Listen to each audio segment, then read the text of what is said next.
that brings me to what happened to me today. I am not going to try to sugarcoat this. I'm going to be straightforward. This is something that they will call graphic.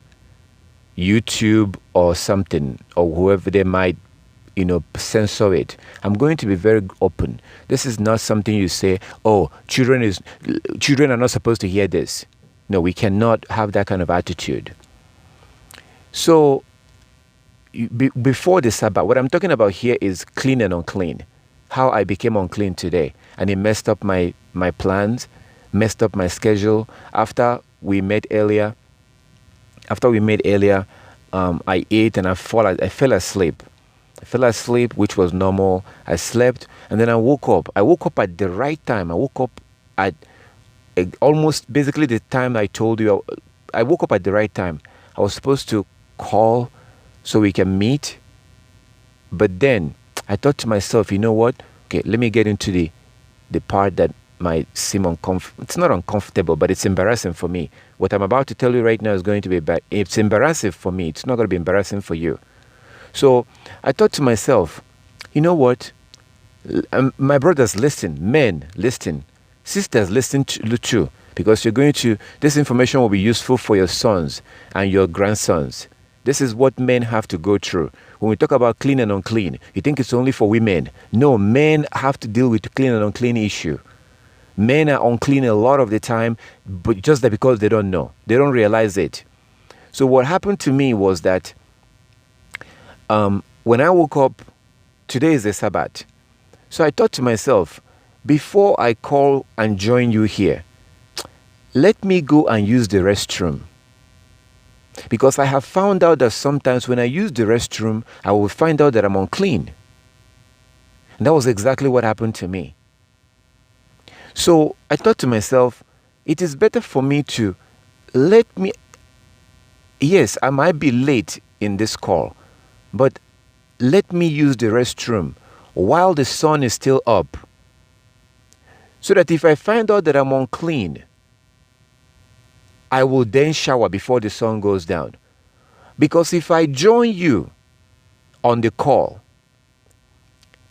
and then the sun goes down and then I find out later that I'm unclean, that means that I cannot join you tomorrow. I will not be able to join you because the sun has gone down when I found out that I'm unclean. So that means I'm going to be unclean all the way till tomorrow evening.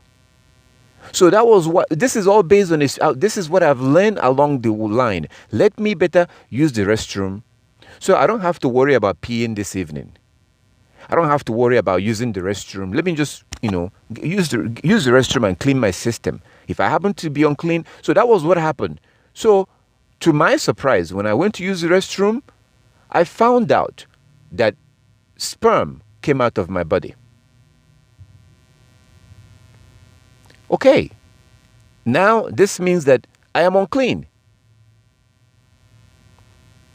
People don't preach this because they don't want to look embarrassed. Sperm came out of my body and it touched on my clothes. So now I cannot join you. I have to wash myself wash myself before I can join you. So that I don't have to be in a rush because the sun was going to go down. When I tried to wash myself, then I saw that the pants that I wore earlier on has a sperm on it too. So now I have to wash two clothes and wash myself. But it was very inconvenient. That was when I sent you that message that I apologize. I cannot join in right away. But I'm glad that I was able to see this because then I had to wash those clothes and take a shower so that in that way I will know that I'm good. Now, what is it that triggers men having sperm come out of their body? The Most High talked about this in Leviticus chapter 15. Leviticus 15, our Heavenly Father talked about this. Leviticus 15. Can somebody, a brother, read Leviticus 15? Just start from verse 15. Verse 16 talked about this, but start from verse 15. Leviticus 15, what does it say?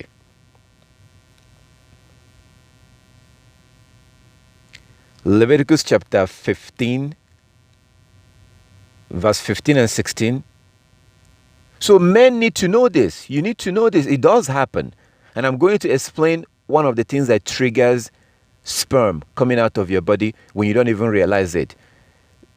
So obviously, this has been happening to me in the past. And I didn't know up until I began to take the law seriously. So sometimes I will leave, I will shower and leave and go about my business. Somebody might touch me or something will happen. Somebody might tell me that they are seeing their monthly period. That will mess up my plan for the day. There was a time a woman touched me on the shoulder to get my attention. She tapped me on my shoulder. I turned and she told me something. And then later on we began to talk. Then she told me that her husband died. And her husband died like 4 days ago or something. So obviously she was there when her husband died. Or I assume that she must have touched her husband's body. Because when your loved one is about to die, you're not going to stay away from them. You're trying to hold them and trying to. So that messed up my plan that day. I had to go and take shower before the sun goes down. Why? Because this woman touched me. And this is because of the law in Numbers chapter 19. The law in Numbers chapter 19. If somebody touches a grave or a dead body, they are unclean for 7 days. If they touch you, you become unclean. The Most High is testing us with these laws. And brother, I need a brother to read Leviticus chapter 15 for me. The Most High is testing us with these laws. Our Heavenly Father is testing us. Do you remember 1 Samuel chapter 20? In 1 Samuel chapter 20, what happened? King Saul, thought that David was unclean. And that was the reason why David did not come for the new moon. 1 Samuel chapter 20 tells you that when Saul looked at David's seat, Saul did not say anything. Saul kept quiet because he assumed that David was unclean. That right there in 1 Samuel chapter 20 shows you that when a Hebrew man is unclean, they do not participate in the things that are holy, like eating an animal that was sacrificed, like participating in the congregation. When you are unclean, you stay away. Now we have thought that this is only for women. Only a woman have to stay away when she's on her monthly period. No, men have to too. And I have told you that men are actually a lot more unclean, more than women. A woman is only unclean during her monthly period, 99% of the time. Unless if she has sex, as we will see in Leviticus chapter 15. If she has sex with her husband, then both of them are unclean. But most of the time, women are only unclean because of their monthly period. Men, as I have found out, men are a lot more unclean, sometimes even more than women. And I will tell you why. And every man needs to take note. This is something that we must take seriously as men. Okay, does anybody have that Leviticus chapter 15? Yeah, I read it. Okay, go ahead, Brother Heaven. Start from verse 15. From verse 16. Actually, start from verse 1. Let's see what the Most High is saying. Start from verse 1. And the Lord spoke unto Moses and Aaron, saying, Speak to the children of Israel, and say unto them, When any man hath a running issue out of his flesh, because of his issue he is unclean. Okay, start from verse 1. Let's see what the law is about from verse 1. What is this law about? What is the Most High talking about? That's what I want to see. Leviticus 15 from verse 1, it says, And the Most High spoke unto Moses and Aaron, saying, Speak unto the children of Israel, and say unto them, When any man has a running issue out of his flesh, because of his issue he is unclean. And this shall be his uncleanness in his issue, whether his flesh run with his issue, or his flesh be stopped from his issue. It is his uncleanness. Every bed whereon he layeth that hath the issue is unclean, and everything whereon he sitteth shall be unclean. And whoever toucheth his bed shall wash his clothes, and bathe himself in water, and be unclean until evening. And he that sitteth on anything wherein he sat, that hath an issue, shall wash his clothes, and bathe himself in water, and be unclean until evening. And he that toucheth the flesh of him that hath the issue shall wash his clothes, and bathe himself in water, and be unclean until even. And if he that hath the issue spit on him that is clean, he that shall wash his clothes, and bathe himself in water, and be unclean until even. And what saddle soever he rideth upon that hath the issue shall be unclean. And whoever toucheth anything that it was under him shall be unclean until even. And he that beareth any of those things shall wash his clothes, and bathe himself in water, and be unclean until even. And whomsoever he toucheth that hath the issue, and hath not rinsed his hands in water, he shall wash his clothes, and bathe himself in water, and be unclean until even. And the vessel of earth that he touches which hath the issue shall be broken, and every vessel of wood shall be rinsed in water. And when he that hath an issue is cleansed of his issue, then he shall number to himself 7 days for his cleansing, and wash his clothes, and bathe his flesh in running water, and shall be clean. And on the 8th day he shall take to him 2 turtle doves or 2 young pigeons, and come before the Most High into the door of the tabernacle of the congregation, and give them unto the priest. And the priest shall offer them, the one for a sin offering, and the other for a burnt offering. And the priest shall make an atonement for him before the Most High for his issue. Okay, hold on. Okay, if you remember earlier on today, there was a question that a brother asked about making animal sacrifice during the Day of Atonement. I showed you from Leviticus chapter 12 and other places that we are not the one that do the animal sacrifice. I told you that Christians don't understand animal sacrifice, and Hebrew Israelites don't understand animal sacrifice. You are not the one that do the animal sacrifice. You take that animal to the priest. So you look at Leviticus chapter 15, the Most High said the same thing about women. When a woman has a child, the woman will take the animal and her husband will arrange it. Her husband is the one that will arrange it, get the animal, and it will be given to the priest. The priest does the sacrifice. We don't do the sacrifice. So people will ignorantly accuse you. Oh, you say you're keeping the law. Do you do animal sacrifice? Because they don't want to keep the law, so they're trying to ask you, oh, do you do animal sacrifice? No, we're not the one that do the animal sacrifice. As you can see here in Leviticus chapter 15. It says that the man is the one that will take the thing and give to the priest. The priest will do it for you.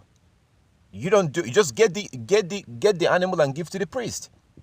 Okay, so Leviticus chapter 15, from verse 1 to 15, is actually talking about when a man is constantly sperm or blood is constantly coming out from them.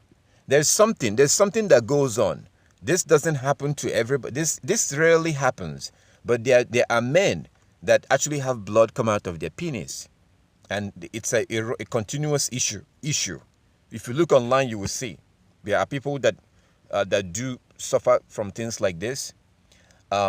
So when a man has a situation like the woman with the issue of blood, if a man has a medical issue where blood is constantly coming out of his penis, this is what this law is talking about. if a man is suffering from this, this is for him. Leviticus 15 from verse 1 to 15. If a man is also suffering from having sperm come out constantly from their body, it's the same thing. So the man might find himself under this same law. Leviticus 15 from verse 1 to 15. So this doesn't happen often. You probably will not be able to meet anybody that have suffered from something like this. It rarely happens. The ones that apply to us that we have to worry about is from verse 16. So verse 16 and verse 17, what does that say, my brother?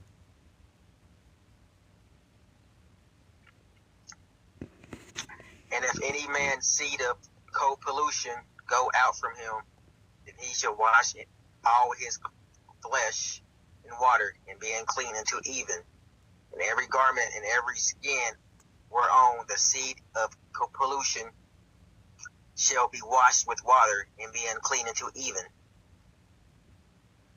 Okay. All right, so that's the one that is talking about sperm and men. That's the one that applies to us a lot. Now, today,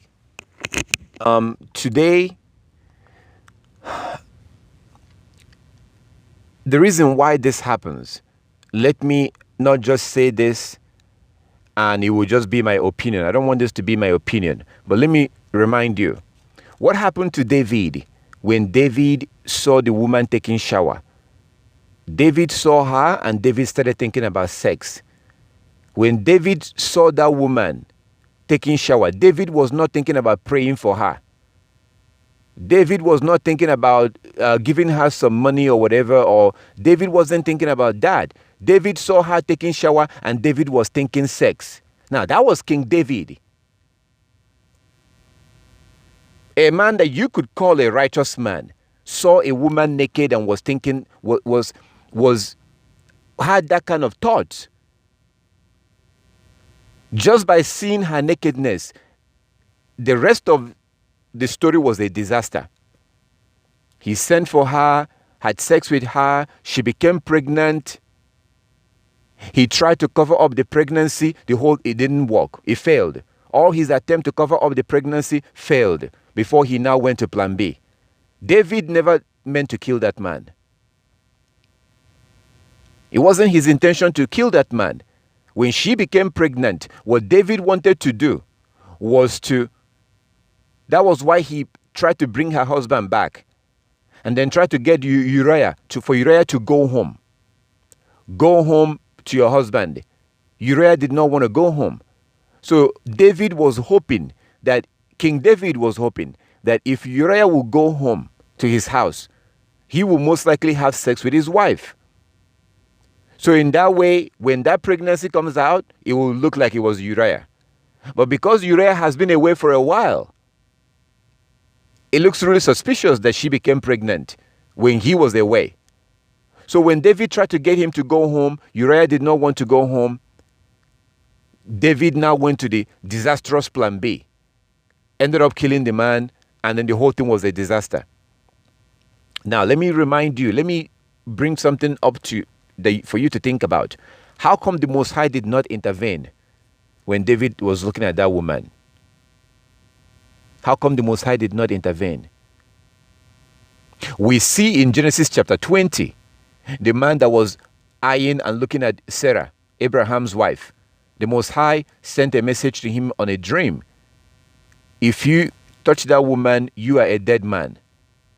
Genesis chapter 20. So, but then you see David. You see David, that David the Most High did not say anything to him. When he got her pregnant, the Most High did not say anything. When he was trying to cover up the pregnancy, the Most High did not say anything until he killed the Uriah. The point I'm trying to make is that the Most High he expects us to do better. He expects us to not commit sin. So we could do all these things that he wouldn't say anything. And when he will react, it will be a time for punishment. This is one of the things that scares me. It scares me a lot. Because when the Most High will react, that reaction will be like he did David. Choose from 3 punishment. Choose from 3. Like he says in Jeremiah chapter 30 verse 11. Jeremiah 30:11, I will never let you go unpunished. That thing scares me. And the Most High punishes us right away. He punishes us right away. He doesn't punish the Gentiles. The Gentiles will live their life and live in abomination. They will grow old and die at the age of 90 years old. And you're looking at the whole situation and you're wondering, how is this possible? Because they are not people of the Most High. They are not people of the Most High. The Most High doesn't care about them. They are doomed already.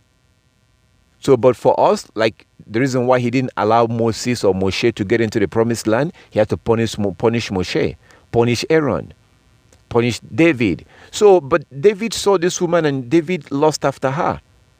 Before David was the first son of Jacob in Jubilees chapter 33. Jubilees 33, we saw what happened. What's his name? Reuben. Reuben saw his father's wife taking shower. That was thousands of years before David. Reuben saw his father's wife taking shower. Jubilees chapter 33. When you get a chance, read the whole chapter. Jubilees 33. He saw his father's wife taking shower in the daytime. Now, this woman wasn't taking shower in public. Uriah's wife wasn't taking shower in public. They were in private, taking shower in private. These men, for whatever one reason or the other, they saw them.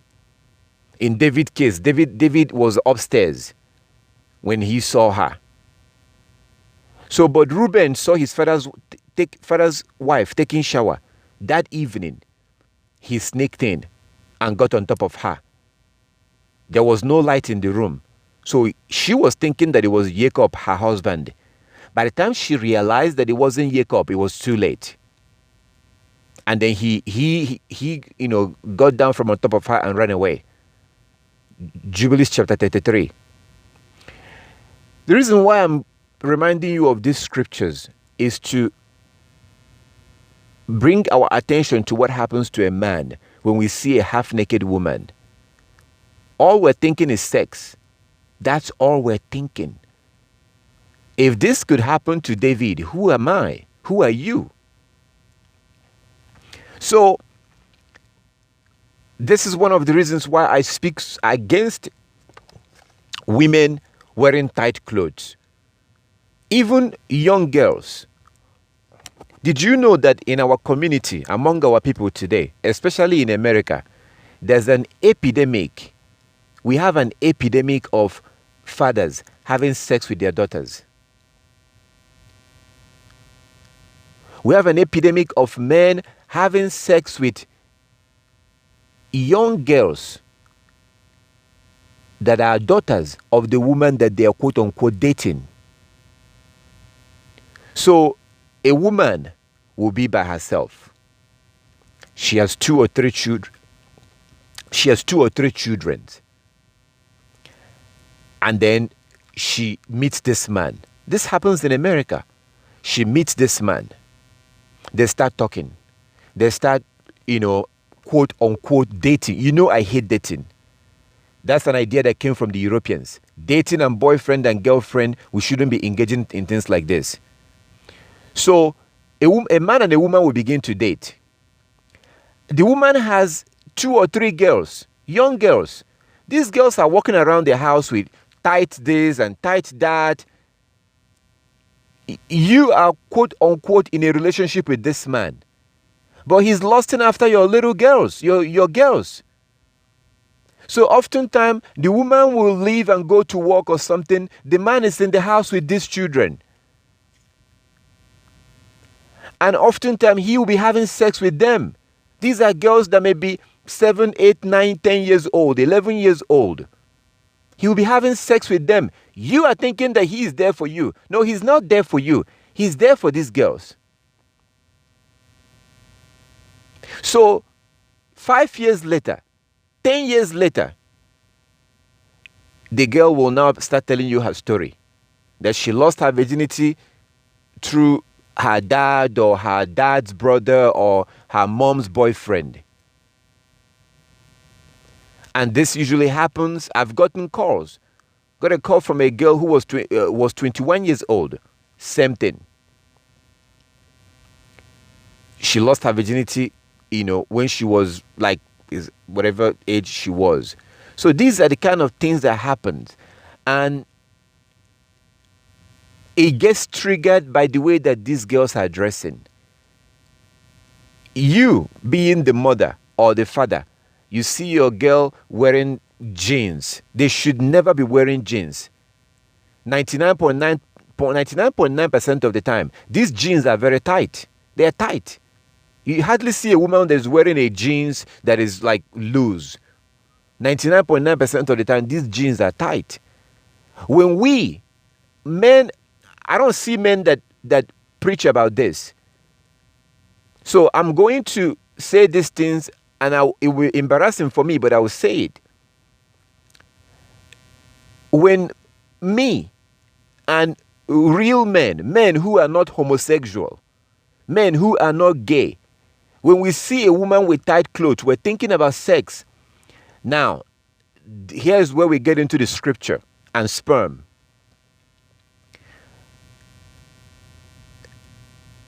A man is not supposed to see a woman with clothes like that. Because, like as I've explained in the past, my mentality, my brain does not know who is my wife and who is not my wife. My brain cannot distinguish that.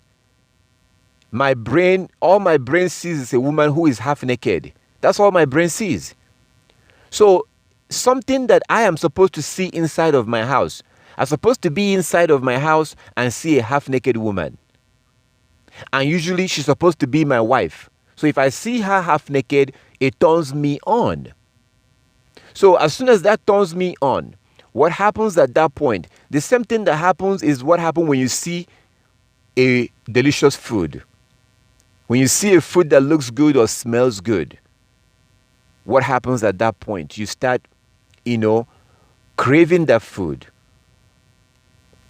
If the next time you are very hungry and you're about to eat, pay attention. Your body knows that you're about to eat, and automatically your brain will produce saliva. You start, salivating. Your brain will produce saliva in your mouth. You have certain kind of feeling when you're about to eat. Because your body is preparing, your body is producing that saliva that will help you to chew the food, getting your body ready as you're about to put the very first spoon into your mouth. This is what happens when we're about to eat. Same thing happens to men. So when we see a half-naked woman, a woman with tight clothes, my body doesn't care whether this is my wife or not. My body cannot distinguish. So what happens is that there are certain area of my brain that gets triggered. There's nothing wrong with that, my brain triggering. Because what my eyes is seeing is what I'm supposed to see in my bedroom, inside the house. So when I see that thing, there's a certain part of my brain that gets triggered, which will now notify the other parts of my body to start getting the sperm ready. Start getting ready. My body is thinking that there's going to be some action. That's what my body is thinking. What my body doesn't realize is that I'm standing in a grocery store. I wasn't actually in my house. And the woman that is half naked that I'm seeing on the grocery store, that woman who is half naked, she's actually not my wife. My body doesn't know this. This is where that sperm end up coming out and you don't even, this is how you will get to that point. So for example, let me tell you what happened yesterday. Usually at the end of the month, I like to eat goat meat. During the new moon day, I like to eat goat meat. My brother here, Linwood, he knows that. So I like to eat goat meat. So I was trying to get the goat meat that I'm going to eat. And there was a sister, this happened, I do get it. I did, I have some. I have some, but I have to finish it because we can't warm it up tomorrow. Because, I can't warm it up tomorrow, so I probably, have to finish it today. So, what happened yesterday was that I was at the store trying to get the goat meat, and I was at the fridge. So these Hebrews who were, getting the goat meat, it was freshly killed goat. They were trying to arrange the goat meat and put it in a bag, and there was a sister that came by the fridge. It was an older sister. This happened yesterday. Now I'm not going to blame any woman. I'm not going to blame that sister that she made me unclean. No. I take full responsibility. Sometimes I see a woman, I try to look away because I see not every woman, but a woman that dressed like a harlot. I try to because I don't want to get turned on and then become unclean and mess up my day, mess up my schedule. But it's hard. It's really difficult because they're like everywhere. They're all half naked everywhere on the street.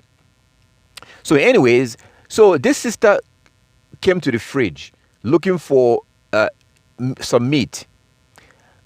She was an older sister, but she did not give a damn what she was wearing on top. What she was wearing, her breast, she didn't care.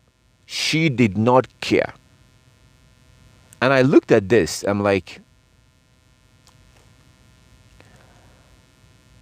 that was what she was wearing and the way she dressed. She was an older woman, probably in her 60s. What she was wearing was the way she dressed and the way she looked, it was extremely sexually provoking. So, that was yesterday at the store.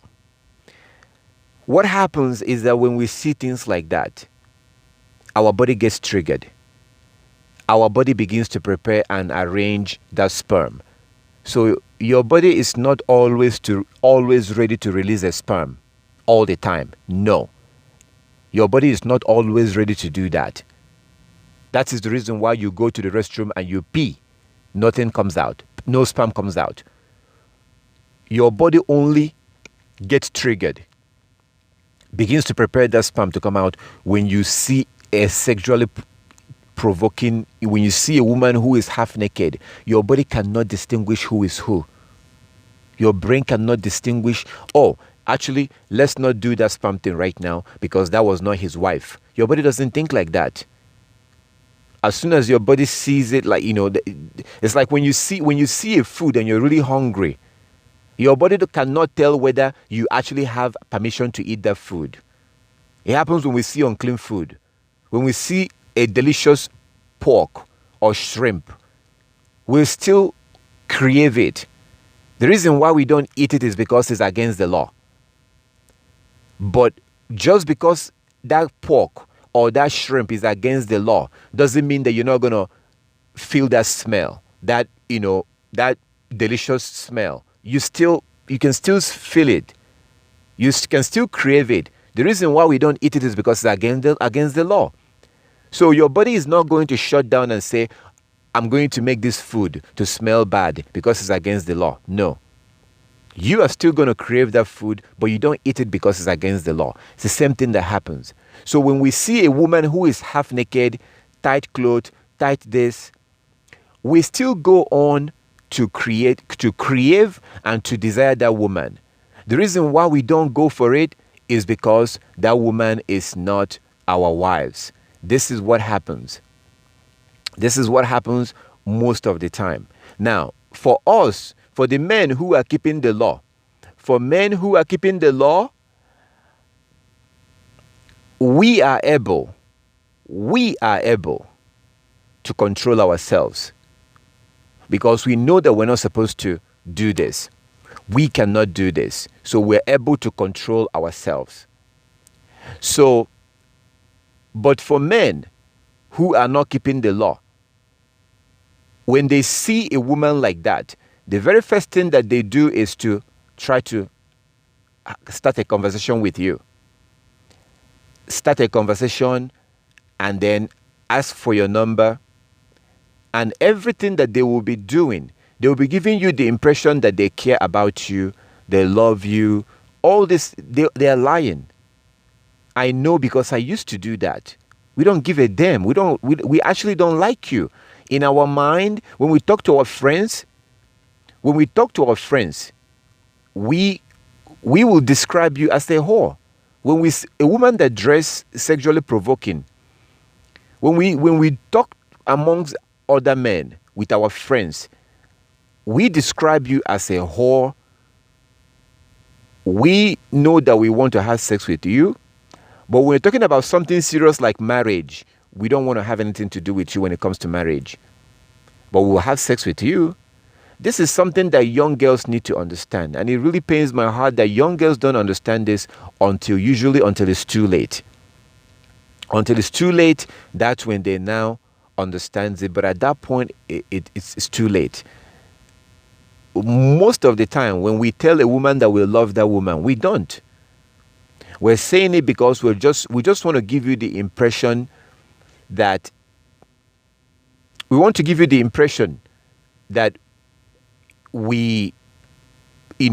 to we want to get you to let your guards down.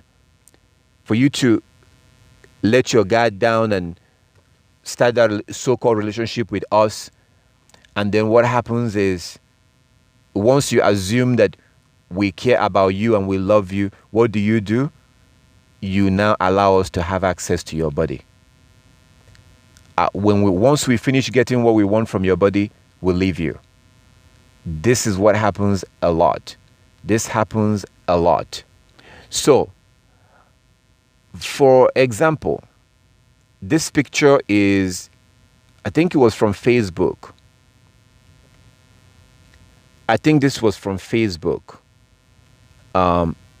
This picture was from Facebook, so I'm going to post this picture. And I will see if I can find the comments under this picture. I will look for the comment under this picture.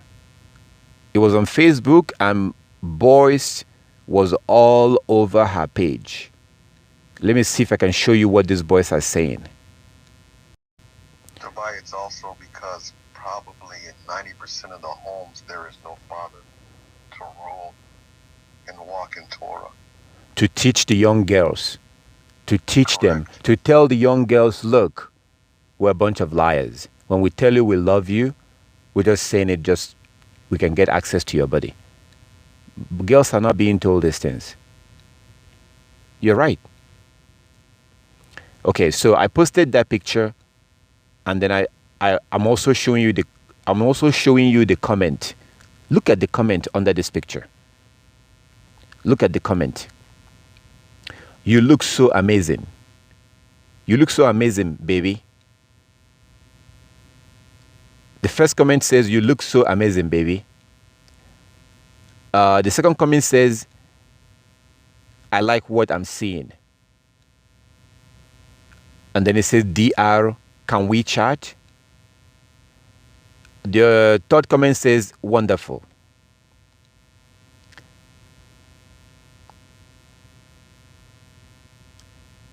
Some of these men have sperm coming out of their body just by looking at this picture.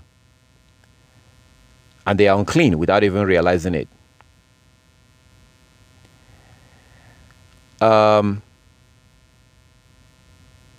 It says, the other comment, this comment says, you are beautiful, my dear. Because she's showing you her nipples and she's half naked. That's why she's beautiful, right? Okay. This one says, Chineya, you are beautiful, dear. This one says nice. This one says nice. Beautiful lad. This one says, hi baby, I'm living in Ojodu. I like to see one on one.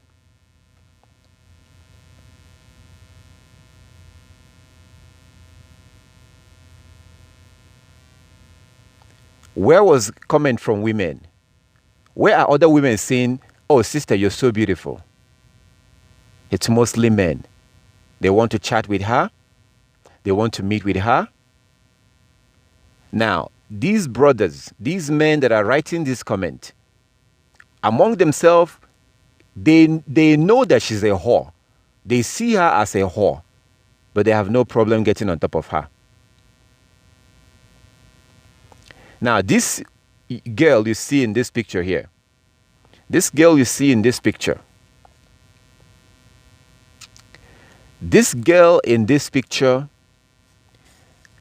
is getting all this attention. The older she gets, the less attention she gets. The older she gets, the less attention. By the time she's in her 40s, she'll be getting less attention. And then at that point, she will double down. She will be dressing even worse than the way she's dressing now. So now she's getting so much attention. She doesn't realize that these are fake attention. So this girl you see in this picture, I guarantee you, by the time she's 50, she will be by herself. Because the man that will truly love her will never say a word to her looking at the way she's dressing right now. A man that truly, truly loves her will never. A man that truly cares about her will never. A righteous man will never have anything to do with this girl. A righteous man thinks that she's a public toilet. This is also the reason why you should never allow your daughter on Facebook or Instagram. Never do it. Don't do it. You have no idea how much contact and messages these girls are getting. These girls are bombarded. They are bombarded with messages from Facebook. 99% of the time they ignore it. But at some point they will see one that they like, one that convinces them. We should not allow young girls to be on Facebook. Never allow them to be on there. Hebrew girls have no business being on Facebook. Don't allow them. Even boys, they have no business being on Facebook. Absolutely not. Because, and what let me show you that from the scripture actually. Let's go to Sirach chapter 42. Let's see. Let me show you from the scripture why you should never allow your daughter on Facebook. If you can go to Sirach chapter 42 and read from verse 9. Somebody, a brother, please do me a favor. Read from verse 9 to 12.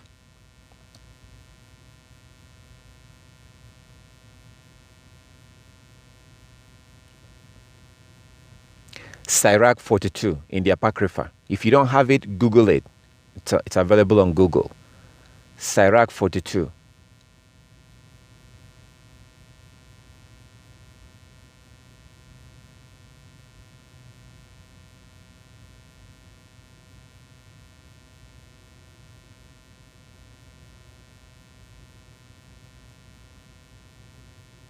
Sirach 42 from verse 9.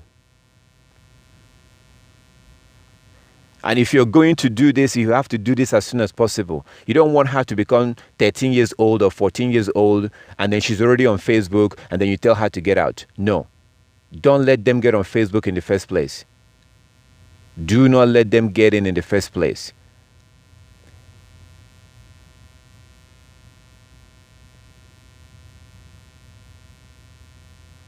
Sirach chapter 42. Do I have a brother that has it?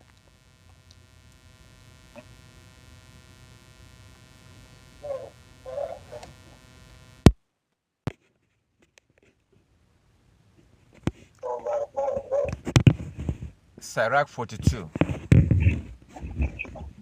Who is trying to read? Your mic is very low. We can barely hear you.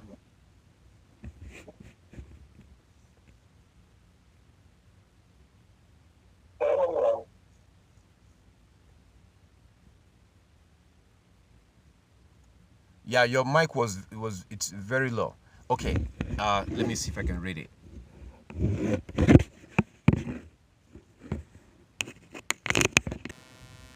Sirach 42. Actually, I can't read it. I don't want to touch that Bible. Or maybe let me try and do it from the tablet, because I don't know. Yeah, okay, I think I can, because It's already dark right now, so I can. The sun have already gone down.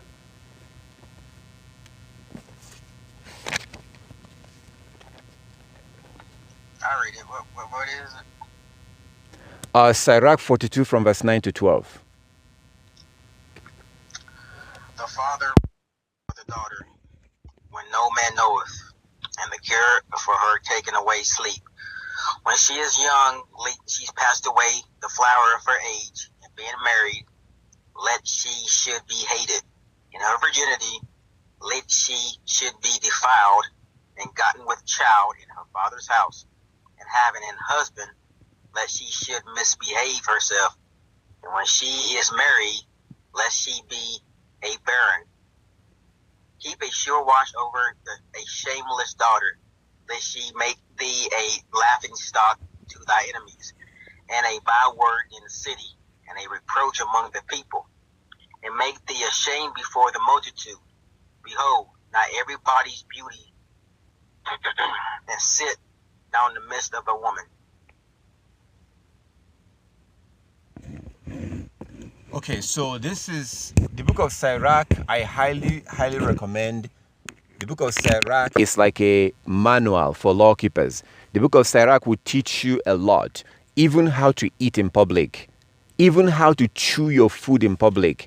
That book is so wonderful. The book of Sirach. You have to read the book of Sirach. You're going to learn so much. You're going to learn how to deal with people, how to make friends, how to deal with, like, it teaches you everything. So I highly recommend the book of Sirach. So in the book of Sirach chapter 42, there was a verse there that I wanted you to see. So from verse 9 talked about, from verse 9 says, a daughter is a secret anxiety. I'm reading from this translation here. This is the New Revised Standard Version. So it says, Sirach 42 from verse 9, a daughter is a secret anxiety to her father. So a father is always worried about her daughter. A father is always worried about her daughter. A father, there was a picture that I sent you, Brother Linwood. There was a picture I sent you. I don't know if you still have it on your Skype, if you could forward it to us. It was a picture I sent you some time ago, where that man with her son and her daughter, you see the way her daughter was covered. So Sirach 42 from verse 9. It says that a daughter is a secret anxiety to the father. So a man is always worrying that his daughter might lose her virginity, and then now she's in trouble because no man will want to marry her, or that she might become pregnant, and then now there's a problem because no man will want to marry her. So a father is always worried about these things. And that makes the point that Brother Linwood was pointing out earlier. That part of, the problem is that you don't have much men in the house, because there are certain things that a man is supposed to teach a girl. A girl is supposed to learn about men from her father. And whatever that man tells her daughter has a strong weight. It's very credible, because this is coming from a man. So if I have a daughter and I say to my daughter, listen, don't trust men until he marries you. Never trust a man. Thank you, brother. So check out that picture.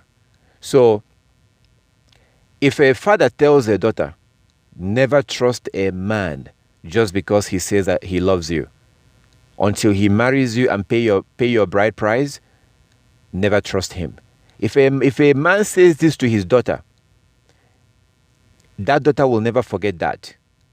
That girl will never forget that statement. But like the brother says, we have a problem today that most of our people are growing up without a man in the house. So she's not really taught these things. And it's been a disaster. And these girls don't know how to deal with men, because they did not see mom and dad, doing these things. Okay, so that's pretty much what Sirach 42 is saying. That father is always worried about his daughter. A daughter is a secret anxiety to her father, and worry over her robs him of sleep. when she is young, for fear she may not marry. If married, for fear she may be disliked. Verse 10, Sirach 42 verse 10. While a virgin, for fear she may be seduced. So when she's a virgin, this man is worried that this girl might be seduced. Keep that in mind when you think of Facebook. Sirach 42 verse 10. While she's this is not even the verse I want to show you, but this also applies. Sirach 42 verse 10. While a virgin, for fear she may be seduced and become pregnant in her father's house, or having a husband, for fear she may go astray. And though married, for fear she may be barren and not be able to have children. Verse 11, Sirach 42 verse 11. Keep a strict watch over a headstrong daughter, or she may make you a laughing stock to your enemies. So can you imagine being righteous, keeping the law? Can you just imagine yourself right now, exactly who you are right now? Think of your family members, what they think of you. I don't know what you're going through with your relatives, but I know what I'm going through. Think of what you are dealing with your relatives. Think of how they see you. They think you're crazy. They think you're a lunatic. They think you're part of a cult. They think you're reading the wrong Bible. So can you imagine your daughter getting pregnant while all these things you're doing right now? These family members will laugh at you. When they gather together, they're having, they're talking about you. They're saying, wow, he claims to keep the law. And he couldn't even control his daughter.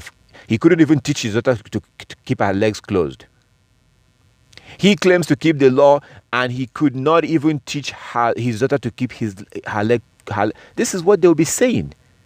That's what the scripture is saying. That you watch your daughter, or else your daughter will make you a laughing stock.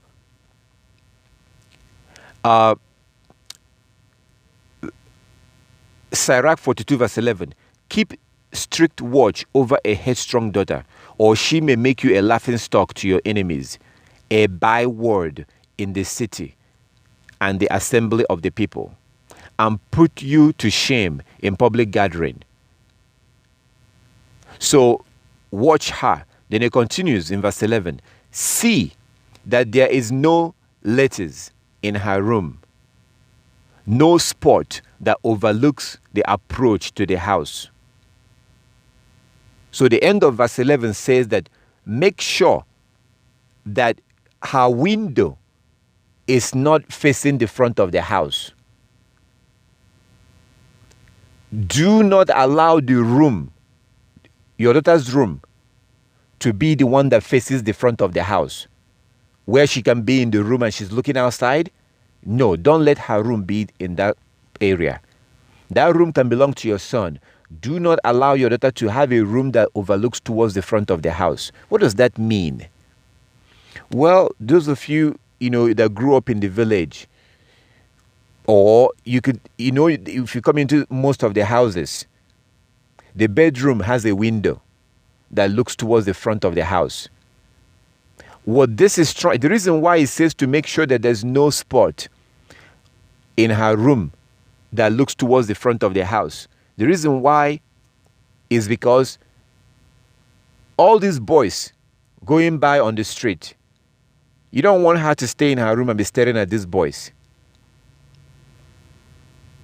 Because eventually she's going to see one that she likes. There's nothing wrong with her seeing a boy that she likes. Nothing is wrong with that. As long as she comes and talks to you, she needs to come and talk to you. You are the one that will approve who will be her husband. That's our culture. We do arrange marriage, as you see in Judges chapter 14 from verse 1. Samson saw a girl that he wants to marry. Samson went home. Judges chapter 14. Samson went home and told his father and his mother, I saw this girl. Can you please marry her for me? So we do arrange marriage. Also Genesis 24. Isaac was 40 years old. You think that he couldn't find a girl? The Bible tells you in Genesis 24 that Isaac was 40 years old. And yet, his father Abraham found him a wife. Genesis 24. His father found him a wife, even though he's 40 years old. That is what we do, arranged marriage. These are things that we have rejected because we are looking at the Europeans. So also, it's very important to point out that Rebecca was 10 years old. The book of Joshua, chapter 24, verse 39 and 40. Joshua 24, 39 and 40. So he's 40, she's 10. And there was still arranged marriage. So there's nothing wrong with a girl seeing a boy that she likes, as long as she comes and tells you. She should tell her mother, and they will have a conversation. If her mother thinks that, okay, this is a good idea, then her mother will tell her father. And then they can proceed from there, because her mother and her father are supposed to find her a husband. So we have to train our children the way our ancestors was trained. If your child sees a boy, or if your child, it's time for her to have a husband, whatever happens, they have to talk to you first. If you think it's a good idea, then you pass it on to your husband. Your husband will now look into it and then make the final decision whether or not that man will be her husband. That is why you see in Deuteronomy chapter 22. Deuteronomy 22, it says that, Deuteronomy 22 from verse 13 to 21, that man says to the elders, I gave my daughter to this man. I gave my daughter, because your father is supposed to give you to a man. Your father was supposed to give you to a man. So, but the reason why I brought you to Sirach chapter 32 is because it says that do not let her room have a spot that faces the front house. That's like being on Facebook. You don't want her to be in a place where she will have endless access to men parading themselves, crossing the street. All these men crossing the street. Her room is right there and she's looking out the window, and all these men, the young boys are crossing the street. You don't want to have that. Let her room be in the back. That it's even worse being on Facebook, because this is not just men crossing the street. This is men sending her message in her private inbox. As I showed you in that. Oh, baby, you're beautiful. Oh, baby, I live 2 miles away. I would like to meet you. Oh, baby, you're this. Oh, baby, you're beautiful. Baby, you're wonderful. I like what I see. You're beautiful. I like what I see. You look good. These girls are bombarded with this. I saw a story the other day of girls that was raped, their picture taken and posted online, and they met these boys on Facebook. They began to talk. They were invited. They were drugged, raped. The picture was taken. So as Hebrews, we should not allow our young people on Facebook or Instagram. These social media, absolutely not. Don't do it, my brothers and sisters. Do not do it. Don't let them be on Facebook. Don't even allow it in the first place. Once they get on there and start doing this, it will be more difficult to try to get them off of Facebook. Don't even allow them in the first place. Never allow your children on social media. Never ever allow them. They will try to convince you. Don't allow them. If you do, you will eventually regret it. It's something that you will regret. Don't even allow your wife there. The men. What is she doing on Facebook? Don't even allow your wife. Okay, let me tell you something. This is like a secret. This is a secret. Something that happened some years ago. There was something that I was promoting. I was promoting this thing online, doing a commercial. So I created a fake Facebook. I created a fake Facebook. I went to somebody else's Facebook. I took her pictures. I took multiple pictures. And then I created a fake Facebook. So what I do is once in a while, I will post her picture in that Facebook. Men were contacting that Facebook, not realizing that I am the one behind the Facebook. That Facebook looks real. It looks real because it has multiple pictures, not like Facebook with one picture. It has multiple pictures. Do you know what happened? At some point, somebody who I knew, a man that was the husband of one of my relatives, contacted that Facebook. Because the woman, I put a woman's picture on the Facebook. So he contacted the Facebook, which I was behind, and was asking like, oh, who are you? Blah, blah, blah. Like, I know what he was doing. So I was responding as if I was the woman. Now, this was a couple of years ago. I would not do something like that now because this requires you to lie. So he was contacting the Facebook, and I know that his so-called wife didn't know about this. And he himself, if he finds out that I was the one behind that Facebook, he will be very, very, very embarrassed. Now, that's why I say that don't even allow your wife on Facebook. What is she doing there for? I guarantee you this. Men are going to be contacting her. Men will be contacting her, and she is going to reject 99.9% of them. What about the 1%? At some point, she's going to see one person that she likes. At some point. When I began to speak to you today, I say that the things I'm going to tell you is embarrassing. I didn't even think about what I'm about to say now. I've also met somebody on Facebook. I've met a woman on Facebook, and let me be honest with you, I'm already embarrassing myself, so let me go ahead and continue. I saw, this was some years ago, of course. This was before I began to take the law seriously. Because I've always known about Yah's law. We all know that the Most High gave us the law. We all know this. All of us knew that we have a law. It's just that we were told that we don't have to keep it. We were told that we don't have to keep those laws. So we've all known about the law. So before I began to take the law seriously, as I do now, I saw this woman on Facebook. This is a true story. I saw her on Facebook, and she was wearing, I began to go through her profiles. She was wearing, this tight jeans and this, and she wears traditional clothing, and she wears this, and she wears that.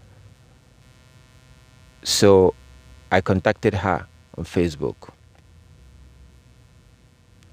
Did you know that in less than 1 week from the time I contacted her, she and I were sitting together in my car? Never met her before, don't know who she is. From less than 1 week from the time I contacted her, we were literally sitting down in my car in front of her house. Because when I contacted her on Facebook, I pretended as if, I'm doing this, I'm promoting this, blah, blah, blah, blah, blah, blah, blah. So when I speak to you, my brothers and sisters, I'm speaking from experience. So I was like, of course I'm not going to tell her the real reason why I was contacting her. I was like, I'm trying to do this, I'm trying to do that, blah, blah, blah, blah, blah. So we exchanged phone number. Then we started talking. Then we met. Now, after sometimes she continued to call. I stopped answering her phone call because at that point, I have no use for her anymore. But she continued to call. Because all the stuff I was telling her, I was lying to her. I was lying to her and she didn't even realize it. When I was done, I tossed her out.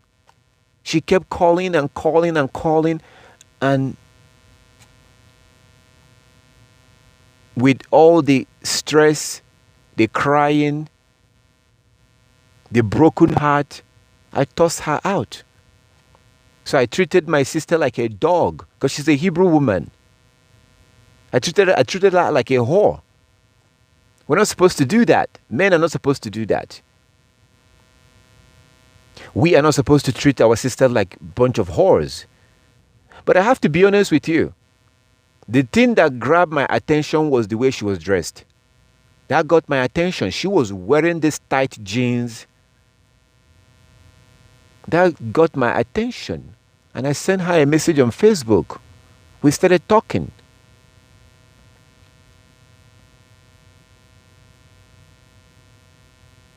I remember one night, the night I was talking about, we were sitting in my car in front of her house around 12 at night or something like that. Her daughter drove in and her daughter got out of her car and she told me, oh, that's my daughter. So she was coming back from the club. She was coming back from the club. So, as I showed you, I like to show you evidence. I like to show you scriptures. I don't like to sit and just give you my opinion. I give you evidence, show you the scripture, the evidence. You see the way that those boys were responding on Facebook. I'm telling you why you should not allow your wife on Facebook or social media. WhatsApp is okay because WhatsApp is private. Skype is okay. Skype is private. WhatsApp is private. Facebook, no. Instagram, no. Don't do it. You will regret it. You will regret it.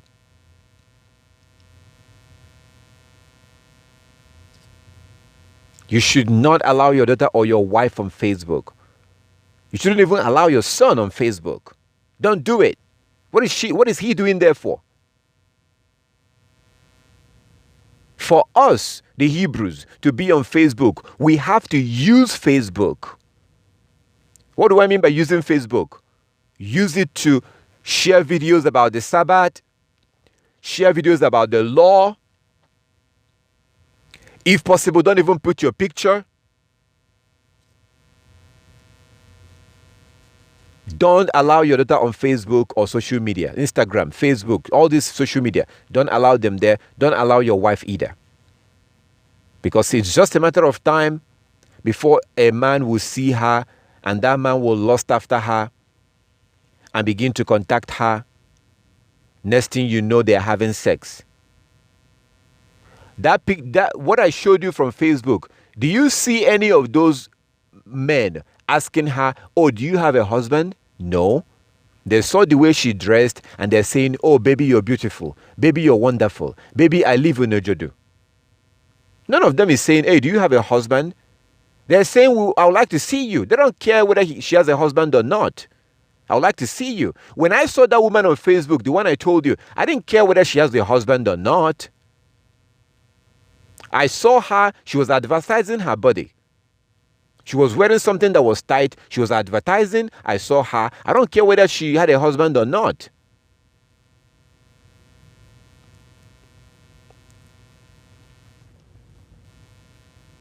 When I say these things, I'm trying to protect women. I'm trying to protect you. Because if this woman that I was telling you about, if she knew ahead of time what my intentions were, she would never had answered me on that Facebook. She would never had given me her phone number. If she knew that in a short period of time, she's going to be calling me and I will not answer her, she would never had responded to me.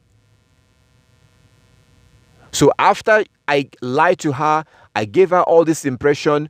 After all these things, she thought I was telling the truth. She thought I loved her, blah, blah, blah, blah, blah. And then eventually it was all over. Now her heart was broken. It would take her at least a couple of months to recover. So when I say these things, I'm trying to protect you, my sisters. I'm trying to protect you from heartbreaks.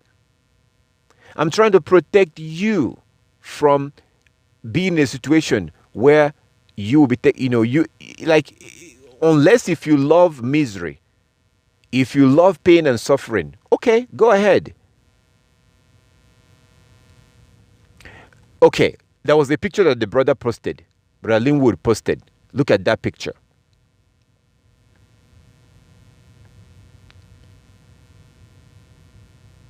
I think it was Brother Nemeka posted the picture. I don't know how Brother Nemeka got access to the picture, but I think I sent it to Brother Linwood. But anyway, maybe I posted the picture in the past. That's probably how you got it. I posted it in the past.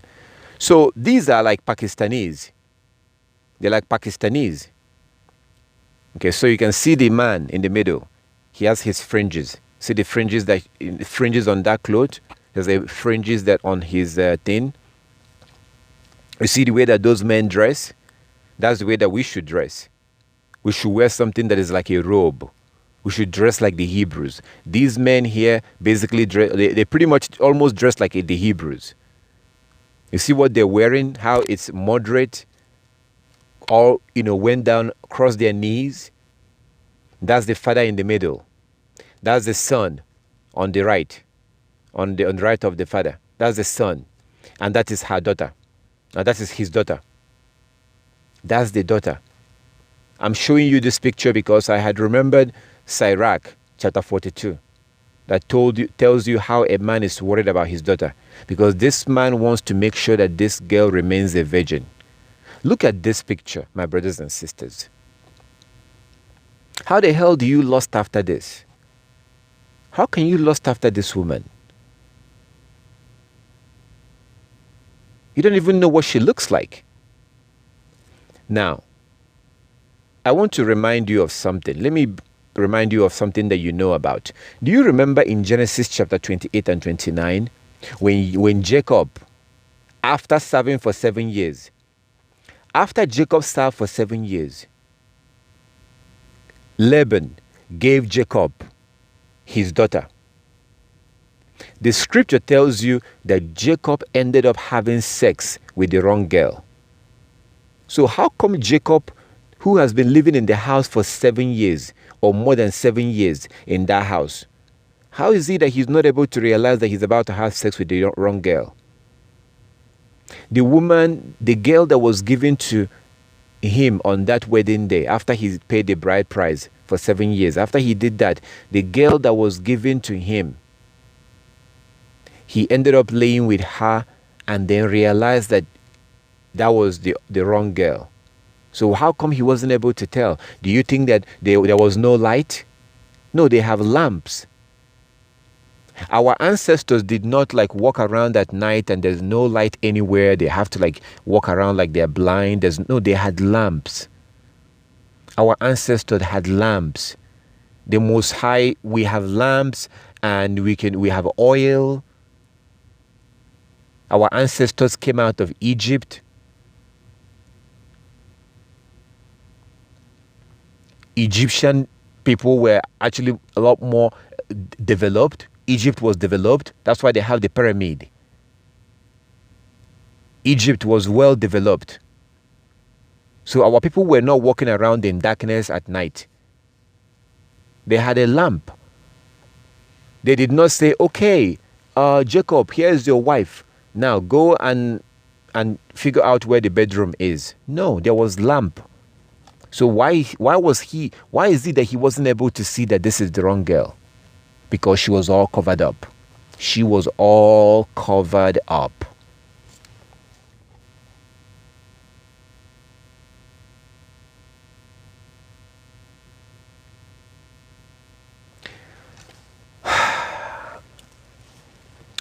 The picture that I posted earlier from Facebook, that girl has been getting attention and will continue to get attention. But all these attentions that she's getting is fake attention. They just want her for sex. I guarantee you, this girl will eventually become lonely by herself. Because no man, every man that is 100% of the men who are interested in her, they're interested in her because of her body. That's it. No righteous man will ever want to have anything to do with her. No righteous man at all. This is what girls need to understand. This is why I speak the way I speak.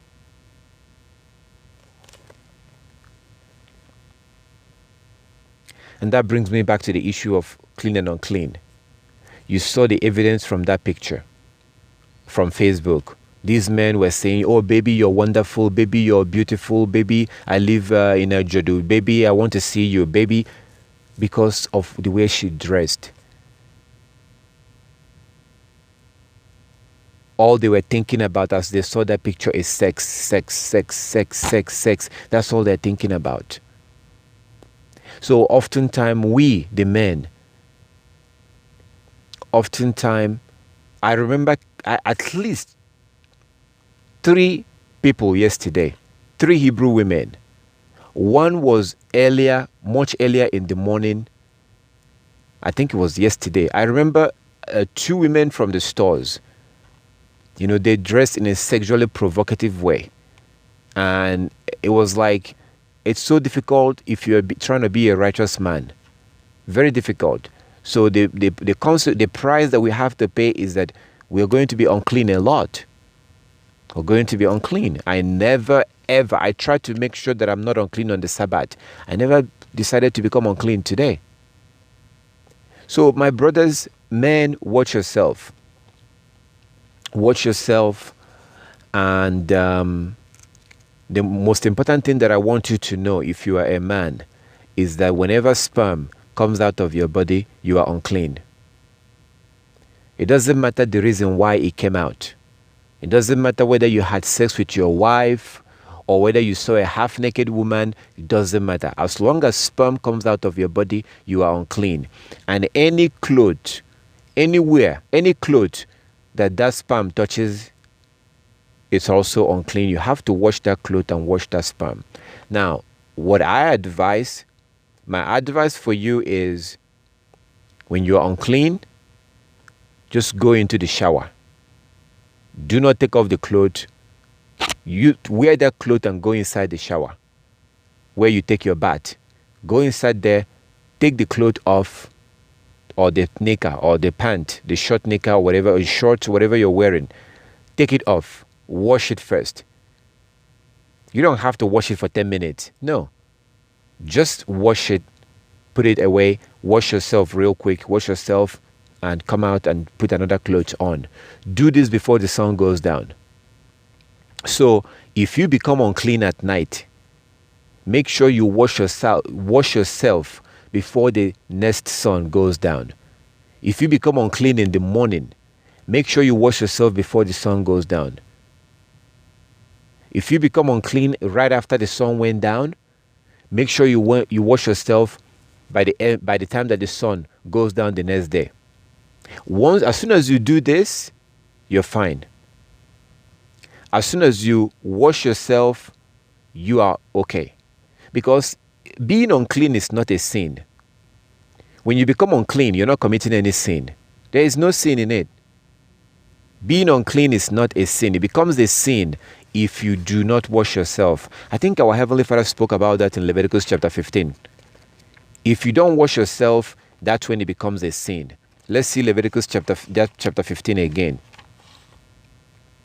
So it says, as the brother was reading, it says in verse 16, Leviticus chapter 15, 16, if a man has an emission of semen, he shall bathe his whole body in water and be unclean until evening. Verse 17, everything made of cloth or skin, meaning like a leather, like animal leather. Everything made of cloth or skin on which the semen falls shall be washed with water and be unclean until evening. Verse 18. If a man lies with a woman and has emission of semen, both of them shall bathe in water and be unclean until evening. And then from verse 19, talks about women. Leviticus chapter 15 from verse 19 talks about women. So it says from verse 19, when a woman has a discharge of blood, that is her regular discharge from her body, she shall be in her impurity for 7 days. And whoever touches her shall be unclean until evening. Whoever touches her shall be unclean until evening. So if you touch a woman who is on her monthly period, You don't have to wash the clothes, but you have to take a shower. Take a shower before, if you touch her. So verse 20, everything upon which she lies, her impurity shall be, everything upon which she lies during her impurity shall be unclean. So her chair, her bed, everything upon which she sits shall be unclean. Verse 21, Leviticus 15:21. Whoever touches her bed shall wash his clothes and bathe in water and be unclean until evening. Verse 22, whoever touches anything upon which she sits shall wash his clothes and bathe in water and be unclean until the evening. Verse 23, whether it is the bed or anything upon which she sits, when he touches it, he shall be unclean until evening. Verse 24, if a man lies with her and her impurity falls on him, meaning the blood, his flour. I should have been reading this from King James. So that impurity is the blood, the flour. And her flour or her blood touches him, he shall be unclean 7 days, and every bed on which he lies shall be unclean. So if you have sex with your wife during her monthly period, you yourself becomes unclean for 7 days. You will be unclean for 7 days. So this is basically the reason, part of the reason why our ancestors had multiple wives. It has to do with sex. It also had to do with their welfare. What do I mean? So Moses or Moshe, for example, had multiple wives. And Moshe is basically like a priest. He was a prophet. He was a servant of the Most High. So if Moshe had one wife and she is unclean and they live in the same house, that means that Moses will basically not be able to do anything holy for that whole week. So what our ancestors did was to have multiple wives, build multiple houses. Typically, the wife will have her own quarter. The wife will have her own house. Example of this is Jubilees chapter 33. You will see example of this. Biliah had her own little house. That was where Reuben went in to rape her own house. So typically a Hebrew man will build the main house where he lives in. And he will build a small house when he marries another wife. So the wife will have their own little houses. So when a woman is during her monthly period, she stays in her house. During her monthly period, she stays there. So now he is not affected. But within that whole week, that 1 week that she's unclean, the other wife is cooking for him. When he wants sex, the other wife is there because she is clean. The other wife is there when he wants sex. The other wife is cooking for him. Let me give you another biblical example. If you go back and read the book of Jubilees chapter 33, Jubilees 33, you will see that Jacob in that Jubilees 33 had traveled with one of his wives. Jacob traveled with one of his wives. When he came back from that travel, the scripture tells you that when he came back from the travel, he now called Biliah because he wanted to have sex with her. Jubilees chapter 33, from like verse 7, verse 8, verse 9. So when Jacob came back from travel that he went to, he called his wife Biliah to have sex with her. That was when Biliah told her, "No, you cannot have me. I am unclean. I have been defiled. I was raped by Reuben. You can no longer have me. You can no longer have sex with me because I've been defiled. Jubilees chapter 33.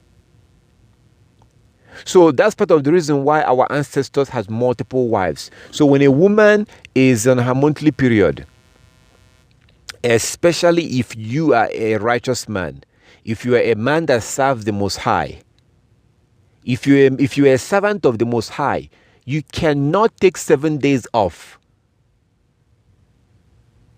The Most High can direct somebody to you at any time. The Most High can send somebody to you at any time.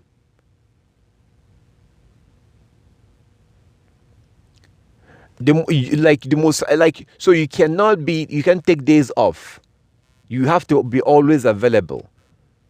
So it's only a regular man that can afford to become unclean for 7 days. Only a regular man. This is the reason why, let me give you a biblical example. This is the reason why in Leviticus 21, you see that the Most High doesn't allow the Levite to touch a dead body, because that will make them unclean for 7 days. Hell no. Absolutely not. The work of the Most High cannot be suspended for 7 days. No. So if you look at that law in Leviticus 21, you see that the Most High said that a Levite can only become unclean for his mother or his father or his brother or his daughter who is not yet married. Leviticus 21. So, but when a man has more than one wife and she is unclean during her monthly period, then she stays in her quarters. The other wife is there to cook for him. The other wife is there for sex.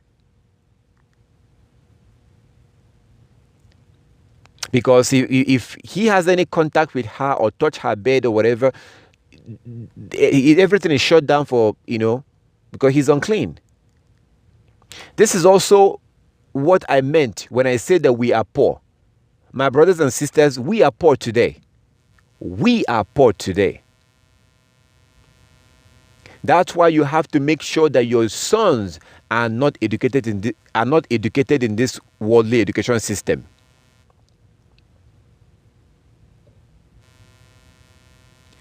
Because we as the Hebrews supposed to have multiple houses. It doesn't matter whether you have money or not. You can afford it if you want to have it. But these things are not taught in the worldly school system. Once we begin this school again, this coming Friday, these boys will begin to build house. They will start building their own house. We will get them started from that process. They will begin that process starting this coming Saturday. We will set their mind and fix their mind to begin to be a builder, to be a leader.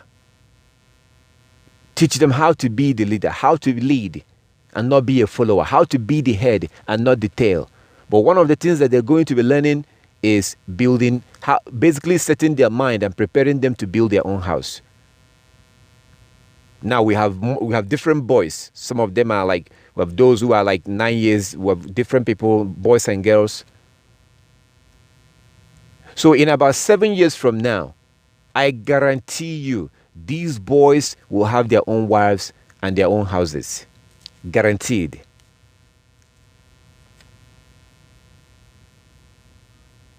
So normally a man is supposed to have his own main house.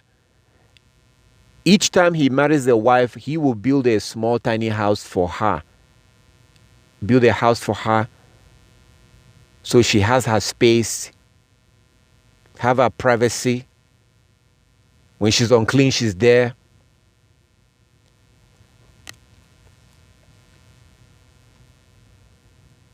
It's impractical. It's unnatural for a man to have one wife. You have to be like a nobody.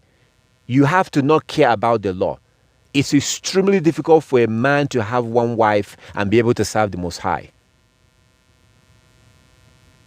You will not be able to serve the Most High efficiently. I gave you an example with a car. A car without tires. If you remove wheels, if you remove the tires from the wheels of a car,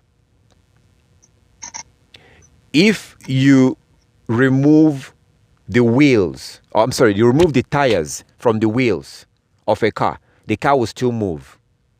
If a car has only wheels, that car will move. But that car will not move as fast and as efficient as it would have moved if the car has tires. If a car has tires with air, that car will move very smooth. So it's the same thing. A man who doesn't have a wife at all will not be able to serve the Most High efficiently. A man who is by himself, no wife, will not be able to serve the Most High efficiently.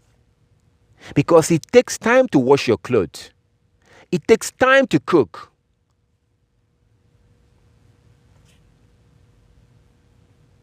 This is what the Most High saw in the Garden of Eden and decided, he needs somebody. He needs a maid. He needs a maid. This is why young girls are called maiden. A young virgin is called a maiden. That's where the word maid came from. Like having a maid in your house, cleaning your house. And that word maid came from maiden. A young Hebrew girl is called a maiden. The Most High in the Garden of Eden realized that Adam needed a maid. Because in the daytime, Adam goes to work for the Most High in the garden. So the Most High did not want a situation where Adam will come back in the evening and start scrambling and trying to find out something to eat, trying to wash or do this or do that. No. That's why he created Eve for him. That's why he says in 1 Corinthians chapter 11, verse 5 and 6, verse 8 and 9, 1 Corinthians 11, verse 8 and 9, that a man was not made for the woman, but the woman was made for the man. The woman was made for the man. The woman was made like a maiden, made for the man. Made for the man. So a man who doesn't have a wife will not be able to serve the Most High efficiently. Because the time you're supposed to be sleeping, to get ready for the next day, to go serve the Most High, you use that time to be walking around and looking for food and trying to cook. This is the reason why you have Proverb 31. The woman in Proverb 31, you see how busy she is? She's running the household while her husband is able to go out and join the other elders to serve the Most High. So this man is able to be out there and serving the Most High with the other elders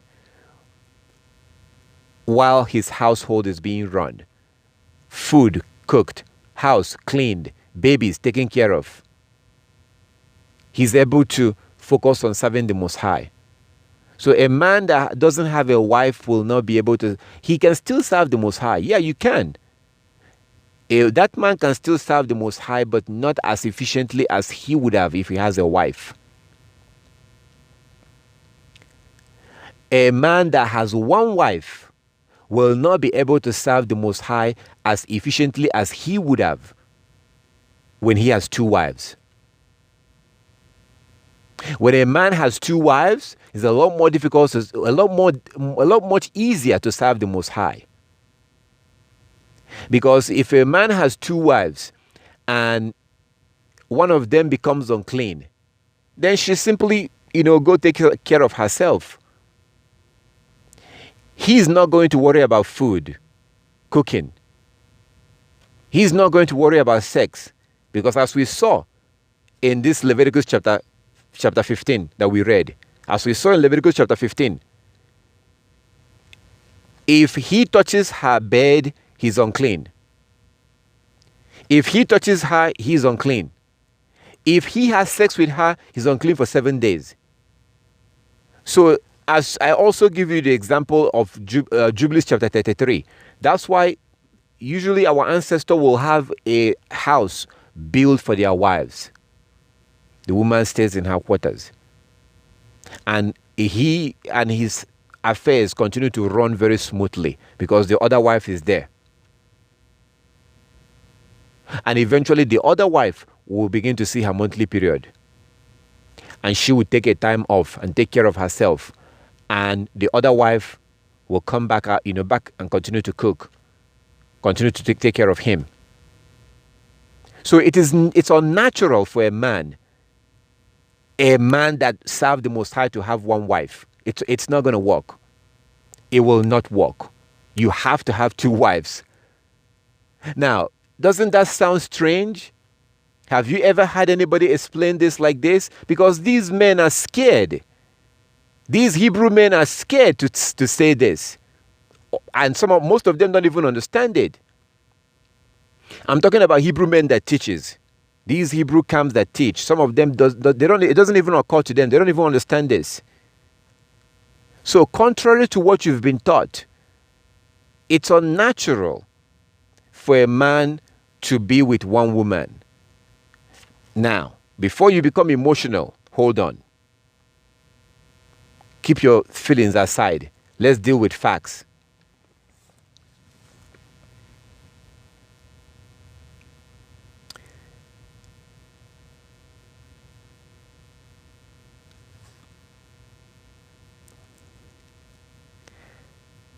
You remember what I said earlier on?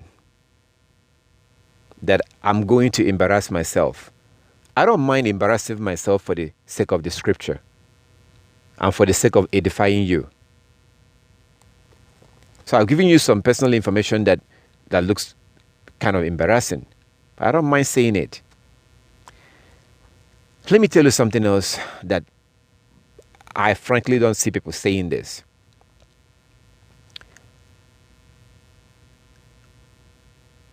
My brothers and sisters, for us, for me, as a man, a fully blooded man, a man who is straight, not homosexual, for a man like me who is straight,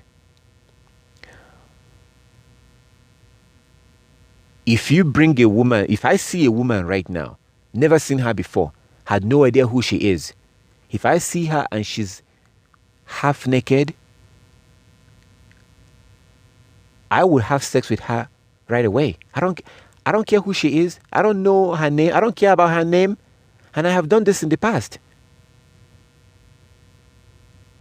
I've done it in the past without even knowing who that person is. I don't care who she is. What I care is the body. But it's not so for women. You women, it's a little bit different. You want to get to know that man. You want to get to know them. You want to build up that emotional connection. You want to build up that emotional feeling. You want to take your time and get to know them before having sex with them. For us, the men, the opposite. For us, sex is not about emotion.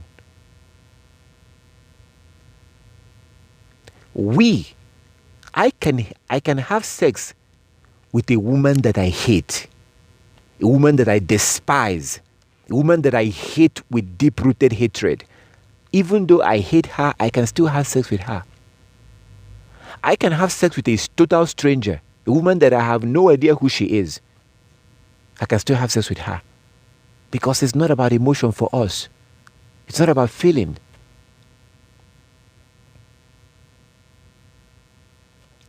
This now brings me to the next level. You see, for us, men are capable of loving multiple women. That's how the Most High built us.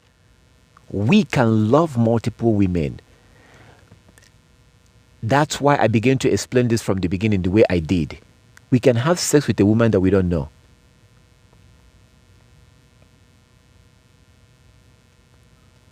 We are built and created and made and built. We're capable of loving multiple women. Loving them perfectly. The way the Most High wants us to. We're capable of doing that. And actually, we were built to do that. Once in a while, like I saw a post from a woman. There was the woman that made a post. And I found it fascinating that she actually made that post. The post that she made, she said that it's unnatural for a man to be with one woman. Now, if you notice, I try to avoid promoting polygamy. You will notice from my videos, I don't like to promote polygamy. Not because it's a sin. It's not a sin. But I try to avoid promoting it. There's a reason why I don't promote polygamy. There's a reason why I don't do it. And if there are people who are practicing polygamy, I want them to fail. Isn't that strange? Why would you want it to fail if it's not a sin?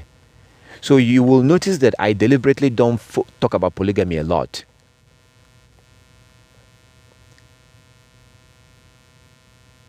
Okay. So, there was a woman that made a post and said that it's unnatural. She was basically trying to say that it's unnatural for a man to be with one woman. I saw that post and it got my attention because she's right.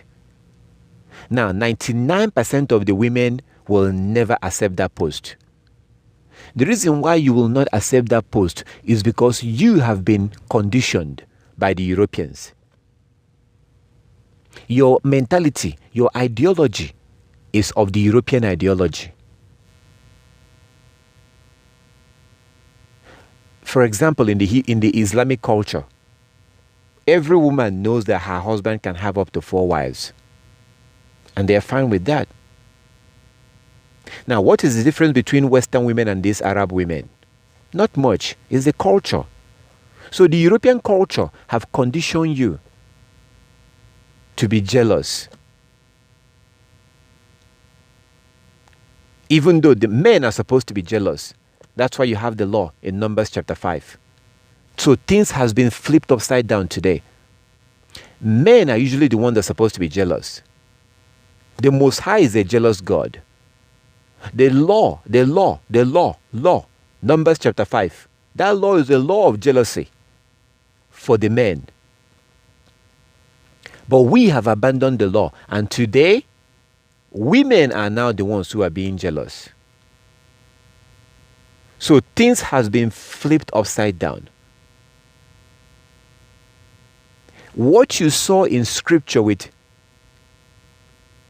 Sarah, Leah, Rachel, giving their maid to their husband, that's not a fairy tale. The Muslims are still doing. Muslims are still, even for those of us who are Igbos, in my culture, if you're old enough, you know that a woman will follow her husband when he goes to marry a new wife. If a man is going to marry a new wife, his wife will follow him. Even in my culture. Now, all these things, we're no longer doing these things because of Christianity. So, the truth of the matter, you can get upset all you want. You can think it's wrong all you want. Reality is reality. The truth of the matter is it's actually unnatural for a man to be with one woman. I have a friend of mine. And he used to be my friend before I began to take the law seriously. Then we stopped talking. So for probably like 4 years now, we haven't talked. You know, he used to be a very close friend of mine, very good friend of mine, but he refused to keep the law. He didn't want to keep the Sabbath, and he didn't want to keep the law. So to me, it's like there's no point of being friends. But when we were friends, I remember what I saw on him.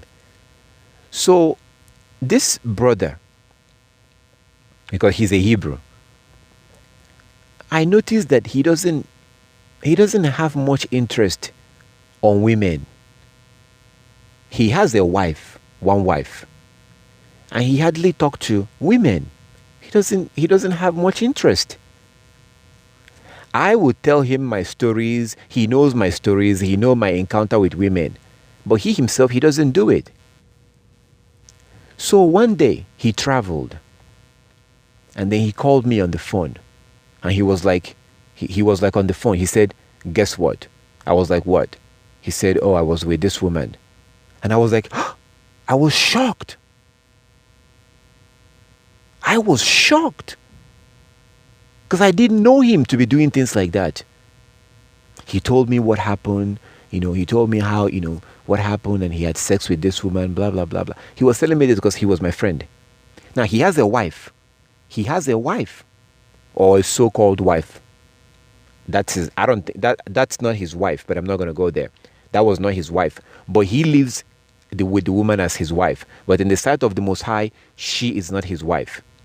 But to him, they are husband and wife. Okay. So I was shocked when he told me this. When he told me that he had sex. So when he came back from that travel, I asked him, I said to him, how come you don't talk to women in this city, but then you traveled and you had sex with some random woman? I said something like that. You know what he told me? He said, well, the reason why I don't do it is because someone that knows me might see me, and then my wife will find out. That was basically his excuse. The reason why I don't mess with women around here is because somebody who knows me might see me doing it, and then my wife will hear it.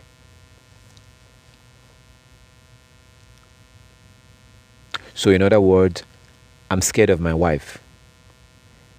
Brother, if you're scared of your wife, you are in trouble. If you're scared of your wife, the Most High will not be happy with you. Adam was scared of his wife, and that did not end very well. Adam did not stand up against his wife, Eve. That did not end up very well. You cannot be scared of your wife. I had another relative. One day, I was in their house, and he and I were sitting in the living room watching TV. We sat in the living room watching TV, and his wife was in the kitchen. So there was a program on the TV, and it was about, I think it was about a man. This was a while ago. I think it was about a man, quote unquote, cheating. So what was going on TV was about the quote unquote a man cheating. That cheating thing is absolute nonsense. A man is cheating. So Moshe was cheating, right? Abraham cheated against Sarah, right? According to the Europeans. Yeah. So while I was seeing this on TV, and he and I were sitting there, I turned to him and I said to him, you do realize that it's unnatural for a man to be with one woman, right? He turned to me and he said, shh. He was like, oh, shh, yeah. So he agrees with me, but he didn't want his wife to hear it. So he was scared of his wife too. So what happened is that that was the same man that was contacting that fake Facebook that I created. It was like the same person. So I created a fake Facebook years ago. I created a fake Facebook because I was promoting some, some product or something. And I wanted to make it look like, oh, a woman is talking about this. This thing is being talked about by a woman. So that was the impression that I was trying, I was trying to use a fake Facebook to promote it. He was the one that contacted that fake Facebook. That was the same person. I now sat with him in his house. And I said to him, you do realize that it's unnatural for a man to have one wife? He was like, shh. My brothers and sisters were fooling ourselves. All of us, men and women, we are fooling ourselves. The fact is that we do realize that it's unnatural for a man to have one wife. We're fooling ourselves because we've learned from these devils. We've learned from these heathens. So what happens? Behind the scenes, men are having sex with multiple women. On Sunday, they will clean their clothes and wear nice clothes and wash their car and hold hand and wear uniform, and they go to church and they're clapping. Oh, Jesus is good. Jesus is good. And they're Mr. and Mrs. But he's having sex with multiple men on the side. Okay, let me tell you another story. Because I said that I'm embarrassing myself. This is a true story. I had an encounter with a woman years ago. What drew me to her, what I found attractive, was her body.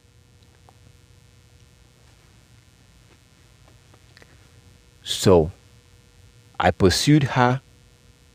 We started talking. That was years ago. I was doing night shift at that time. When I worked night shift, she was also working night shift. And she and I would be on the phone. She was like the supervisor where she was working. She doesn't have to do much. She was a nurse. She was a nurse, but she's like a top nurse. She supervises all the other nurses. So when she sits in her office, we'll just talk and talk on the phone. Her husband is back home with the kids. We will talk and talk and talk and talk. Now, I never had sex with this woman, but I almost had sex with her.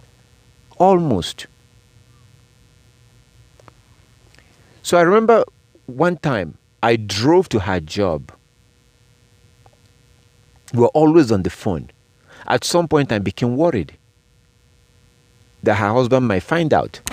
Now, these things, I will never do these things again. I still have the opportunities to do these things, but I chose not to do them because it's against the law. I still have opportunity once in a while to do these things. So I remember one night I went to her job, and she came down upstairs. I'm not going to tell you where she walked, but she was working for a huge organization, like well-known organization, huge. But I'm not going to mention the name. So I went. She came downstairs. This was at night. I went from my job. I went to her job. She came downstairs. She had a bag of gifts. She got into the car. We went and we parked. Now, if I wanted to have sex with her, that would have happened that night, but it did not happen. So if I had sex with her and I tell you right now that I did not, that means I'm lying. Hell no, I'm not going to lie to you because I don't have to tell you this story, but I'm telling you anyway. So, we talked, we sat, because we've been talking on the phone. So we now met and we talked and we sat together in the car. We talked and talked. Then she went back to work. I went back to my job. So then she called me. She said, I'm telling you this because I said we're fooling ourselves. I told you that we're fooling ourselves when we believe all this European garbage. One man, one wife, blah, blah, blah, blah, blah. So she called me and she said, did you open the package? I said, yeah, I opened the package. Oh, guess what? Part of the gift that she gave me was her family photo. Picture of her husband, and their children was part of the gift that she gave me. That's weird. She also included a book. Inside the book, she added some money. I didn't even know. She said, did you open the gift? I said, yeah. She said, did you see anything? I said, no. So I started looking. Then I found out that she added some money because she makes money. She makes more money than her husband because of where she worked, and she wasn't just like a regular worker there. She was like the supervisor. So when I saw the money, so even before I began to take the law seriously, I am a no-nonsense man. I don't believe in taking money from women. I don't believe that.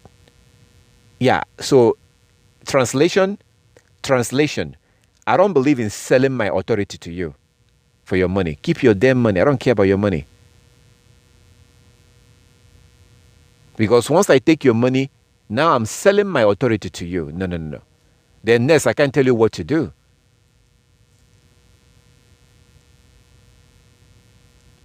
So I guess it's because of the way I was raised or the culture I was raised in. So anyway, so when I saw that money, I said, no, I have to give you back the money. She was like, no, just keep it. I gave it to you from my heart. I said, no, I have to give you back the money. I don't need the money. I remember we would talk on the phone and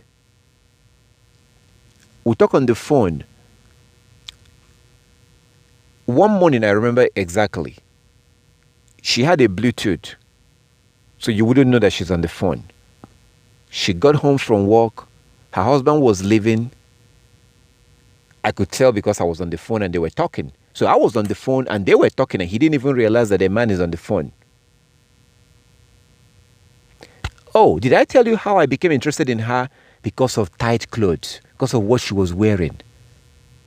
I was the one that approached her because of what she was wearing. If she was dressing moderately, I would never have chased her. So when you hear me speak and shout and scream against wearing these tight clothes, you may not understand why I'm doing it. I'm trying to protect you. Because to me, she was a meat. She was a mere meat to be used and dumped. But she didn't know it. She did not know that she is a victim. She was my victim. I am the predator. She was the prey. But I became interested in her because of the way she looked, the way she dressed. And she dressed like everyone else. And 99% of the women today are dressing like whores. You shouldn't be wearing tight jeans. You shouldn't be wearing jeans at all. This is going to attract men that will become interested in you, but they don't even want you. They just want your body. 6 months later, a year later, they dump you, and you begin to go through the emotional trauma of being dumped. So, I was on the phone with her. Her husband was leaving. And they talked. She was coming back from work. That's another thing. Your wife should not be going to work. Men, never allow your wife to go walk outside of your house. Brothers, do not allow your wife to walk outside of your house. If you do it, you are a fool. How can the Most High give you a woman to serve you? You turn around and let her go serve another man. Are you fool? Are you foolish? The Most High give you a woman that will serve you. You use because of money and let her go serve another man. Really? Your wife should never walk outside of your house. Once you allow your wife to have a job outside of your house, you are now going against the will of the Most High. You know what you're doing? You just sold your right. You just sold it, literally. If you allow your wife to go and have a job outside of your house, you have sold the gift that the Most High gave you. From that moment on, you will not have a righteous relationship with her. She would never submit to you. She would never serve you. The Most High will check out of your marriage. The Most High will never be involved again, ever. Why? Because the Most High doesn't want her to go and work for another man. The Most High gave her to you to work for her, to work for you, for her to serve you while you are serving the Most High. A righteous man should never allow his wife to walk outside of home. Now you're going to be thinking right now, I know what you're thinking. You're thinking in your mind, wait a minute, brother. How are we supposed to pay our bills? Then downsize. Start living according to your means.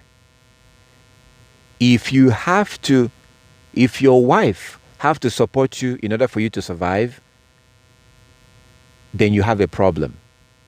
Something is not right. You should cut your coat according to your size.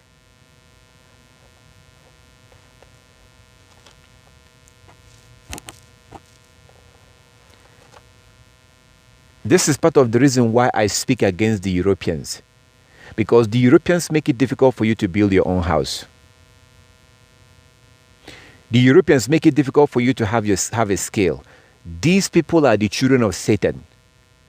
That is why I despise them. If you know who they are, you will despise them too. These devils are children of Satan. I have shown you from the Bible. They get their power and their authority and their ideology from Satan. Revelation 13 verse 2. Revelation 13 verse 2. Revelation 13 verse 2.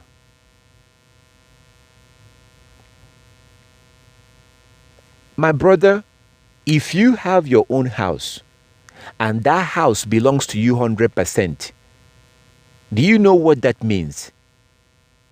That means that you have eliminated like 60 or 70% of your bills.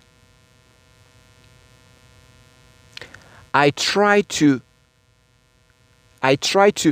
this is why I buy solar panels. I buy things, I try to eliminate monthly bills. If you can build your own house, now, I don't want you to get scared and think that, oh brother, I cannot do this, I don't have money. Oh yeah? No, you can. Get a shipping container. Save money and buy a shipping container and convert that into a house.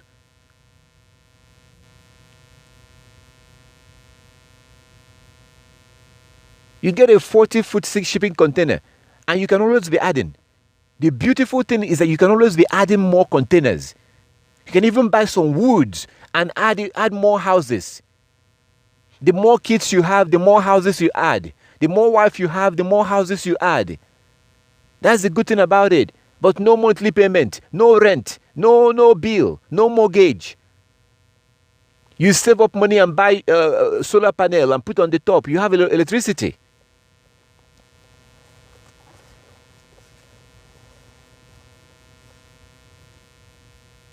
You save up money and get some people and they will dig a well for you. You have a drinking water.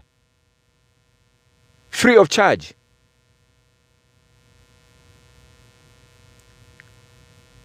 When you don't have to pay all this monthly payment, car payment, rent, that means that you have to be working all the time. The Most High doesn't want that for you. The Most High wants you to be the head and not the tail. The Most High wants people to work for you. And the Most High does not like it when you are the one that have to work for people. He doesn't like it.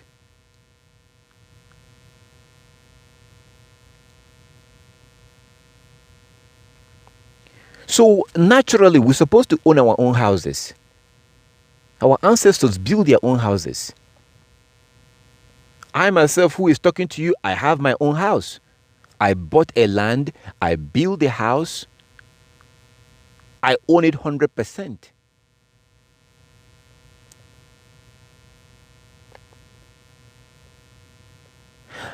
I had a neighbor who is selling the land next to my land. The whole thing was a miracle. Miracle, because I wanted to buy that land. The mother said no. Their mother said no. She was like, hell no. But eventually, one day I got a phone call that they want to sell the land. And I got the phone call at the right time. At the perfect time. I had the money. And he was like, hey, he said, this is the amount you're going to pay me. And he charged me a lot. He charged me a lot of money for that land because he knew that I needed that land because it was next to my house. So he charged me a lot. He said, I'm not going to give you less. This is the amount you have to pay me. But what I can do for you is you can pay me half and pay me half later. It was a miracle. The Most High gave me that land. Because if he had called me at the wrong time, I didn't have the money, I would have lost it. Because I have another neighbor. My other neighbor, they want that land so bad. My other neighbor want that house, that land so bad because they have a huge house on a tiny land. So they were hoping that they will buy that land and they expand their compound. And the Most High just gave me that land. I had the money, it was at the right time, I paid for it.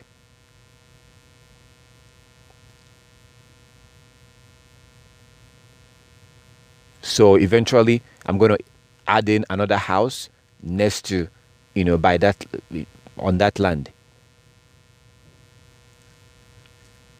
Because like as I said, a righteous, especially when you have women around, your mother, your sisters, when you have people around, when you're going to have this, because when people are seeing their monthly period, they need to go away, or you need to go away, or somebody has to go away. Somebody's going to have to stay away to avoid being unclean. This is how Hebrew boys are supposed to be trained. It is not okay for us to have a job. We have a skill. Acts chapter 18. Paul had a skill. Paul was a tent maker. So in other words, Paul was a businessman. He can always make a tent whenever he wants to make a tent and sell it whenever he wants to sell it. That's why most of our ancestors were fishermen. You go fishing whenever you want to go fishing and sell the fish. You can never be hungry. You can never lack money. They have a skill as fishermen.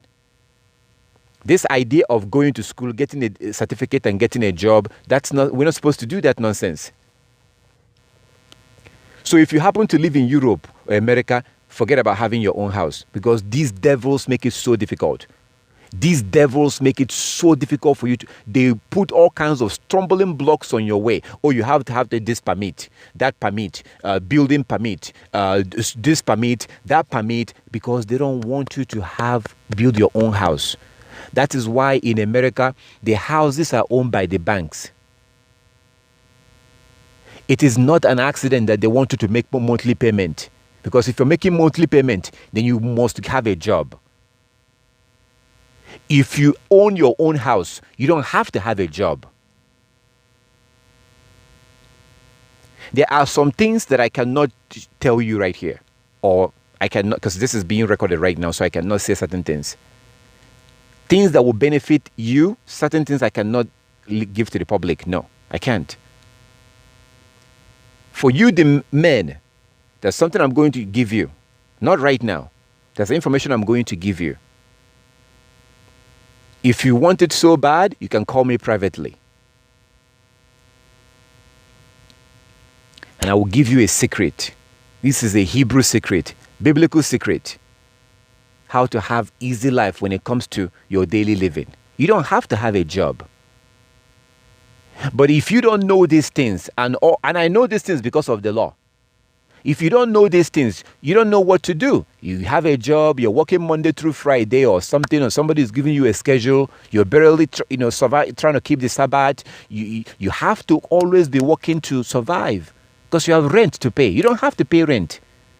Paying rent is unnatural. Because if you're paying rent, then you must have a job, whether you like it or not, because that rent is always due. Always due. Always due. You pay your rent, now it's going to be due again. So it keeps you working, which goes back to Deuteronomy 28. You will serve your enemy. Part of your heritage that you need to get back is that independence. You should start looking into shipping containers. Have you seen these beautiful shipping container houses? Luxurious shipping container houses. So I don't want you to give me that nonsense. Oh, shipping containers, how am I supposed to live in a shipping container? Have you seen these beautiful, luxurious shipping containers? Houses? You can build a beautiful, nice shipping container house. And the good thing about it is that it's easy to expand. Easy to add in more. Build it, protect it very well. That thing will last for 200 years.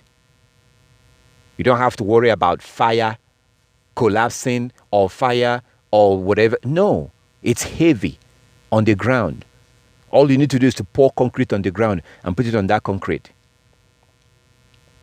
Protect the body to avoid rust. Insulate the inside with foams to avoid heat coming in or cold, whatever.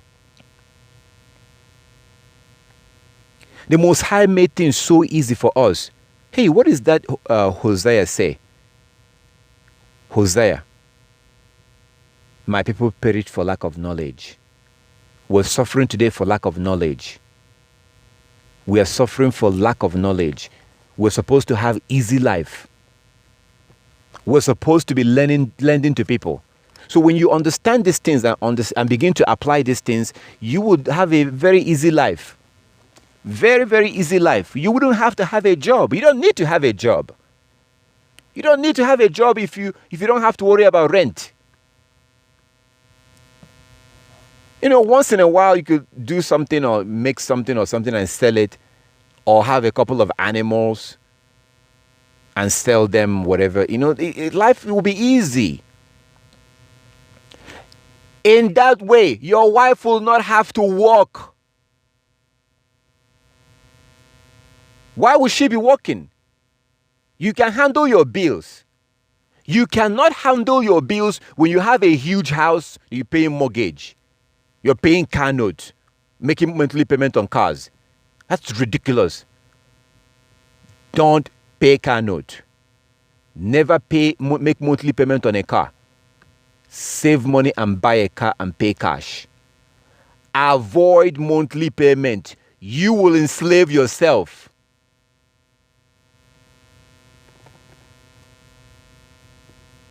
You will enslave yourself.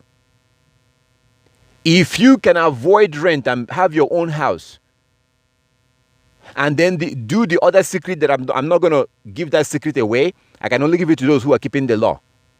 So because what I'm saying right now is being recorded, I cannot say it. If you can afford to get your own house, which you can.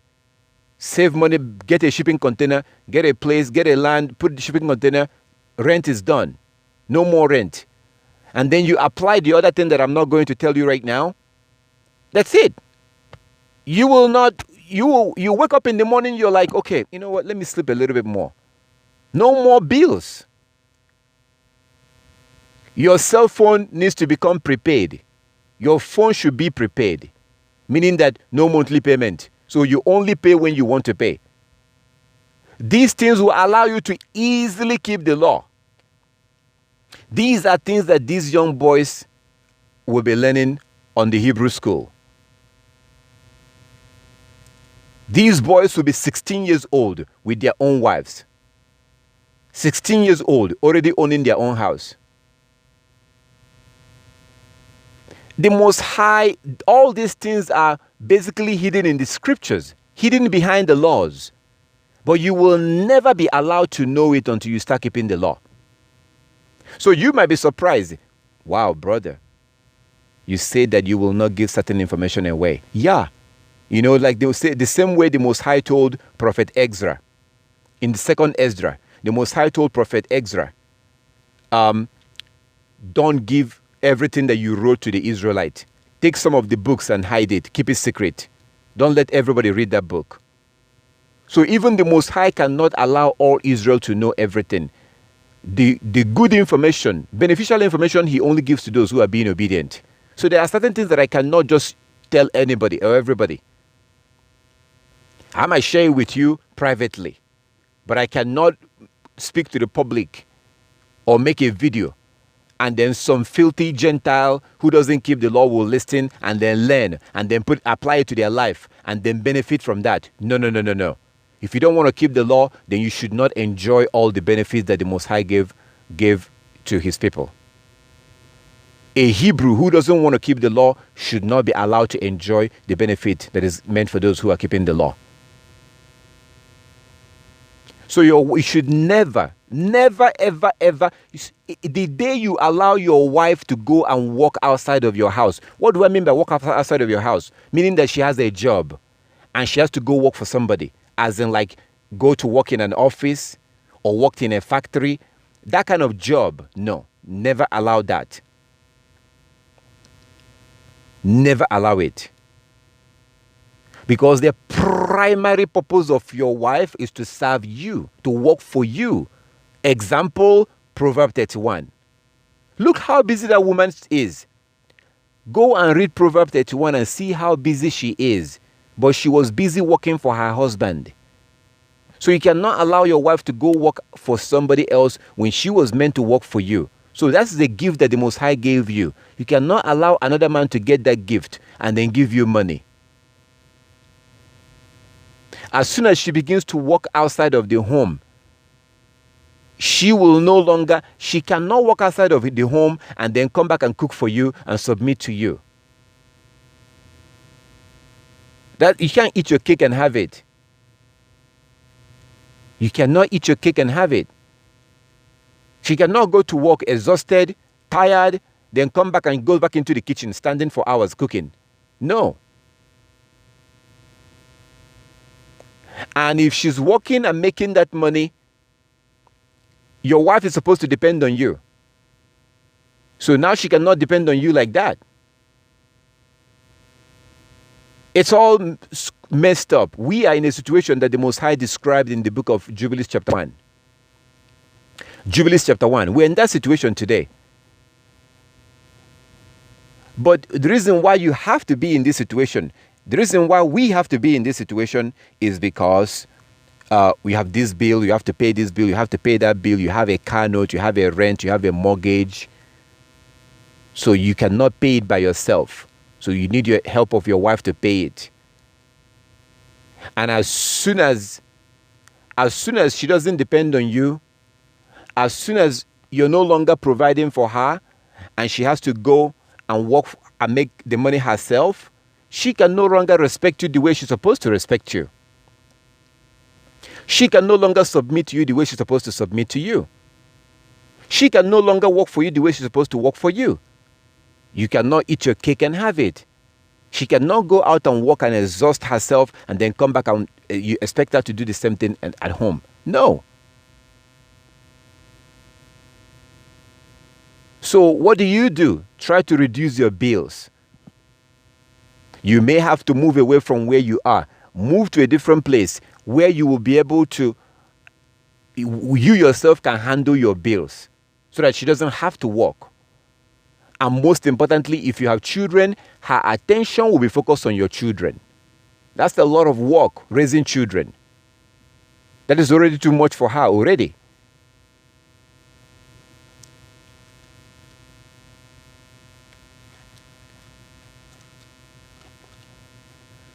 This is part of the reason why people have conflict.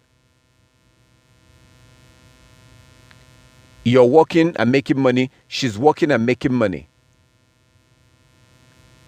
She wants something that costs, say for example, 10 pounds. She wants something that costs 10 pounds. You say, no, actually you don't need that. Buy the one that costs 5 pounds. She'll be like, no, I'm the one making the money. I want the one that costs 10 pounds. Then you start arguing. A woman is not supposed to walk outside of the home. A righteous man should never allow his wife to walk outside of the home. If you do that, you're selling out your authority. You're selling out the gift that the Most High gave you. You're selling it for money. You're selling her service to another man. And you're not going to get that service. She will not submit to you. She will not serve you because you cannot eat your cake and have it. When you send your wife to go get a job and work for somebody, you are receiving money in return. So that brings me back to the story I was telling you about that woman. So she was coming back from work and his wife, she was coming back from work and the husband was going out. Now, did the husband know that we were talking on the phone at night? No. Let me tell you something. See, that night that I went to visit her at her job, if I wanted, I would have had sex with her that night in my car. I did not, but if I wanted, I would have done it. Because she was already into me already. All those times we were on the phone.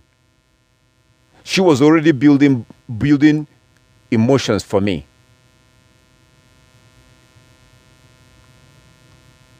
She's not going to put a gift together with her family picture, her husband and her children, a book, cash, money inside the book, and give to a stranger. She will give it to somebody that she's beginning to develop feelings for.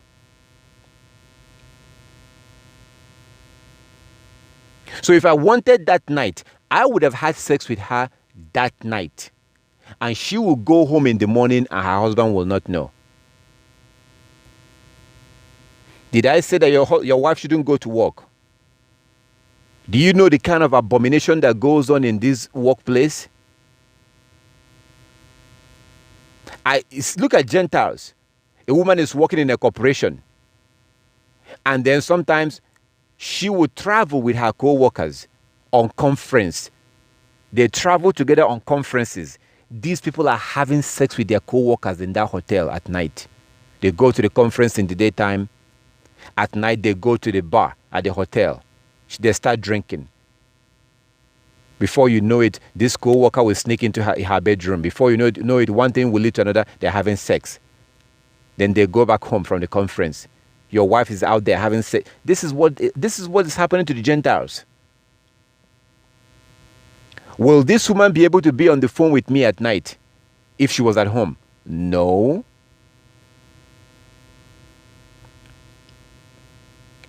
But that was even nothing compared to what I'm about to tell you right now.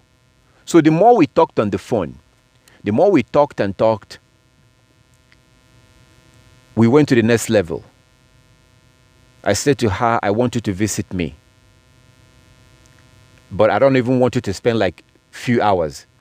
I don't even want you to spend like, 2 hours. No. If you're going to come, if you're going to visit me, you're going to spend a lot of time. You know what she told me?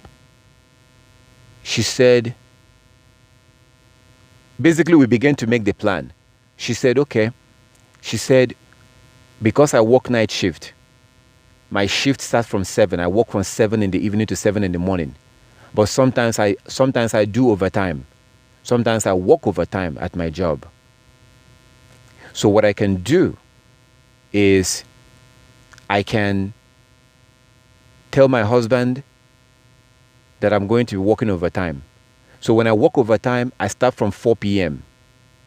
When I work overtime, I start from 4 p.m. to 7 in the morning. So I can come to you, I can visit you by 4 p.m. I can come to you and then I will stay with you all the way to the next morning. I think I asked her, this was years ago. I think I asked her. So if I remember correctly, I think I asked her, what about your husband? Wouldn't he know? Wouldn't he call your job? And if I remember correctly, she basically told me, oh, don't worry about it, like whatever. That she can handle it or something. So we began to make the plan. So the plan was that she's going to visit me and she will stay from like 4 p.m. all the way into morning. So we had a date set. Then I began to feel guilty. So I asked her, I said to her, I was like, why are you doing this? Like, is there any problem between you and your husband? She said no. Which I thought that was strange. Because usually when people do stuff like that, they're having problems with their husband. So I was asking her, do you have any problem with your husband? Is there like, do you guys have any problems? Why? Obviously, why are you doing this? She said, no, I have no problem with my husband. And I believe her because I have been on the phone with her on her Bluetooth while her husband was there. And he didn't even know that the man is on the Bluetooth. So I've had them talk I've listened to them talk. They didn't sound like people who were having problems. So when I tell you that your wife shouldn't have a job, your wife shouldn't, actually she has a job at home. When I tell you that your wife shouldn't be walking outside of home, outside of your house, you may not understand what I mean. Will she be able to visit me and spend a whole night, then go back home in the morning as if she went home from work? Will she be able to do this if she don't have a job? No. Look, people will do whatever they want to do. People will commit sin if they want to commit sin. The whole point is to reduce the chances, reduce the temptation, that's the whole point of this. If a woman wants to do what she wants to do, she will do what she wants to do. If a man, it doesn't matter it doesn't matter what you do. If somebody wants to do something bad, they will do something bad. The point here is to reduce the chances of temptation. That's the point. Now, the reason why I was basically the one that ended the relationship because I started feeling guilty. And at that time, I didn't really care much about the law like that. Because here I was dealing with somebody's wife. I didn't feel much guilt. I didn't care much about the law the way I care about the law now. But I still had, I guess, compassion or something. I don't know what to call it. Will it be compassion? Because I was thinking, what if this is me? What if this is my wife? I was feeling guilty. Started feeling guilty. Oh, and I do know the husband. So when I see the husband, I feel so guilty. I feel like maybe he knows. That's what I was thinking. When I see the husband, I feel like maybe he knows. Now, I never laid with this woman. So I was feeling guilty and she ended up not coming. I know if I had pressured her, she would have come like we planned. But she ended up not coming. I was feeling guilty. So the Spirit had moved me in this area to tell you this true story. And also to get to the point that do not let your wife have a job outside of your house. Don't do it. It's not going to end well. It's not going to end well in the sense that she will never... Your relationship with her will never be the same as it would have been if she doesn't have a job. If she has a job and she has to go to work Monday through Friday or whenever she goes to work, your situation with her will never be the way the Most High intended, because she's making her own money. Things are not... You're supposed to do the providing, not her. You do the providing. You're supposed to provide. Titus chapter 2. She's supposed to be at home and manage your provision. You are supposed to be bringing in not the baking. You're supposed to be bringing in the food. You're supposed to be providing. So when you get her involved in that provision, you're providing and she's providing, she will never respect you the way she's supposed to. She will never submit the way she's supposed to. Young people should take note of this.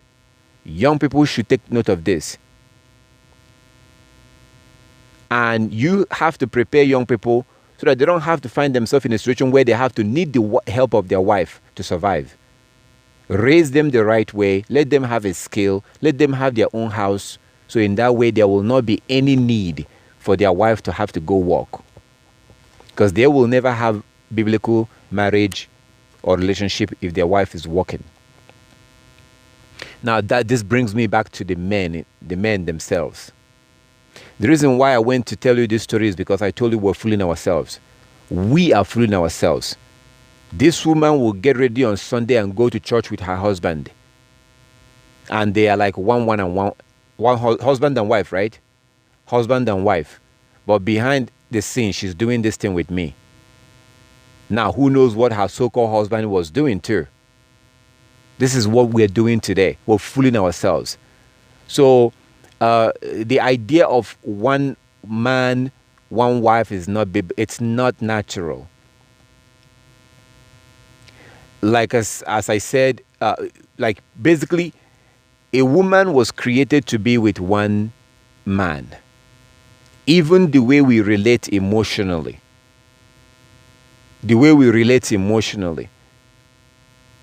You know, you don't just see a man right now and want to have sex with him right now. If you are a normal woman, if you are normal, you want to build up that relationship. You want to get to know them. You want to build up that emotion. It is the opposite for us, the men. We don't care about emotion. We just want to get on top of you. That's all we want to do. So this is how we are created. And this is the reason why a man can have 10 wives and love them equally. Love them the right way. With no problem. A man was created to be able to do this.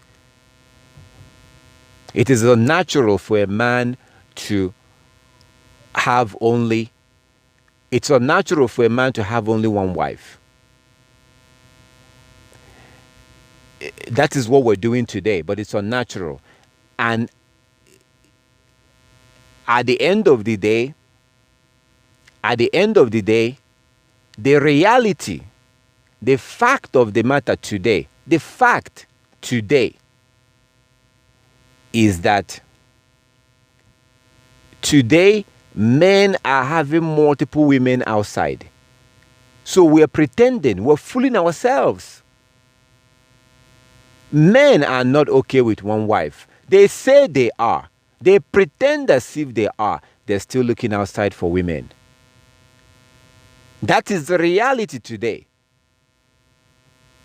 Most men have multiple women outside that they're having sex with.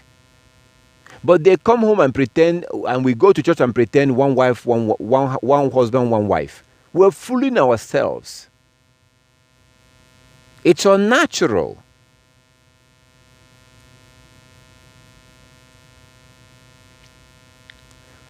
Everything has been flipped upside down.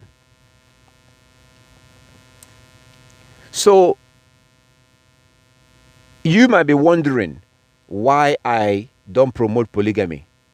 If you notice, I do not promote polygamy. So, you might be wondering, why is it that I don't promote polygamy? If it is biblical. It is biblical. So, saying all these things that I said and knowing what I know, how come I don't promote it? Well, the reason why I don't promote polygamy, and the reason why I wish that those who are in a polygamous relationship will fail, the reason why I wish that they will fail, and the reason why I don't promote it is because most people who are doing polygamy today are doing it wrong. They're doing it wrong. Most of them are doing it wrong. These men are living with women who are not even their wives. They're doing it wrong. That's why I don't promote it, because somebody might listen to me and go do it and do it wrong. And the ones who are doing it wrong, I want them to fail. So I don't like to give information about polygamy. I don't like to give information about things that will help you to have a healthy relationship. The only reason why I'm giving you this one right now is because I'm with law keepers. But I don't want somebody who is living in sin to get some of this information and apply it and then continue living in sin. No. So for you to practice and practice polygamy, the woman has to be either a virgin or a widow. Then she's really your wife. But that's not the case today. So that's one of the reasons. Number two, polygamy is not necessarily a salvational issue. I would like to focus on the things of the law right now. Polygamy is not something that you must do. You don't have to do polygamy. So why spend my time talking about polygamy and promoting polygamy when we have so many laws that we need to learn and keep? No. It will not be appropriate priority. You have to focus on what matters. Polygamy is not, it's biblical. Polygamy is okay and biblical. You can do polygamy. But what's the point of focusing to learn polygamy when you're not even keeping the Sabbath? When you're not even growing your beard? When you're not even wearing your fringes? That's part of the reason why I don't talk about polygamy. What shall it profit you if I show you and teach you about polygamy, but then you don't keep the rest of the laws? So polygamy is not really a salvational issue. And it's just not a priority right now. It's not a priority. Keeping the laws are priority right now. So now, my brothers and sisters, I'm going to close on this so I can give you the opportunity to open up your mic. If you would like to say something or ask question about the things that I just shared with you, so you can open up your mic. So I'm going to close by encouraging women. Please cover your breast. Cover your body. Don't wear tight clothing. When we, the men, see it, it turns us on. We become horny. And before you realize it, sperm will begin to come out of our penis. And when that sperm come out of our penis, we're unclean. Now we have to go wash that pant, wash that short or pant or whatever, underwear. So our body doesn't care whether you are our wife or not. Our body will begin to prepare that sperm for delivery. That is what happens. So that was what led me to the areas that I went into this night, to point out these things, between men and women, relationship and things like that. So please, unfortunately, today Satan is using women. Satan is using women to seduce men, and a woman will wear tight clothes, tight this, tight that, walking around on the street with her breasts hanging out, all this tight clothes and tight this and tight that. It's really bad. It's very, very, very bad. And men are seeing this. They look at these things. They are lusting after these things. Men are lusting after these things. It's really, really bad. And a lot of the times, these men will be in a store. A woman will come in with her breasts hanging out. This woman will see this, and this man will see this, and he start lusting after her. By the time he gets to his car, man, he's going crazy. His body is going crazy. Oftentimes, they will start ejaculating in their pants without even wanting to. See, this right here, this is nakedness. This woman is naked. Look at that. She's naked. This woman is naked. The picture I just showed you right now, she is naked. When men see something like this, it turns us on. When we see a woman like this, you know what we're thinking? What having sex with her will feel like. What do I need to do to get on top of her? This is what we're thinking. That's just the truth. Let's tell the truth and shame the devil. That is just the truth. We don't care about her name. We don't care about who she is. We don't love her. So when women are young, they're getting all this attention, not realizing that these are fake attention. These men want you for only your body. So please, my sisters, please, women, if you're listening to this online, I beg you, women, please cover up yourself. Cover up yourself, please. When men see these things, don't let Satan use you. Do not let Satan use you. Do not allow Satan use you. It's very difficult for us, the men. It's very difficult for us to lust after a woman like this, or women like this. These women in these pictures, very difficult. You know, as you can see, it's hard to see the breast. It's hard to see anything. So we don't lust or go crazy or horny about when we see a woman like this. Do not let Satan use you to seduce men. Do not let Satan use you and use your body. Because at the end of the day, you will also suffer. At the end of the day, these men will break your heart. They will break your heart and they will dump you, leave you. If I sit here and start telling you stories, see, I've been around the block. I have been around.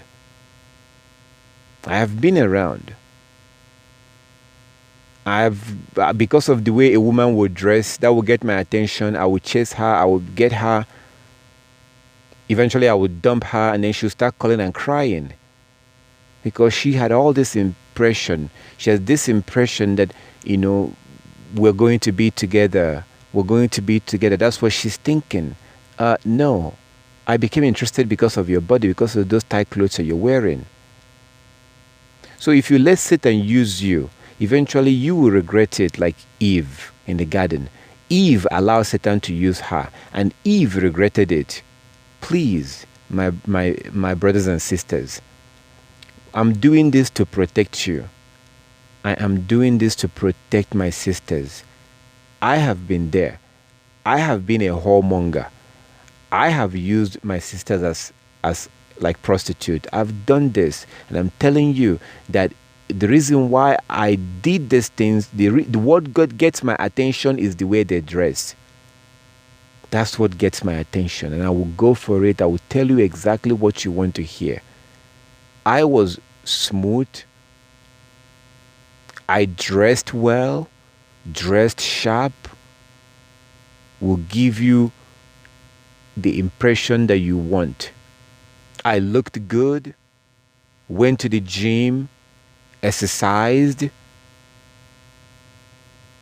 So I approach you trying to be the person that you want, even though I was fake. I was fake. I usually don't like these women to know where I live. I usually don't like to allow them to know where I live.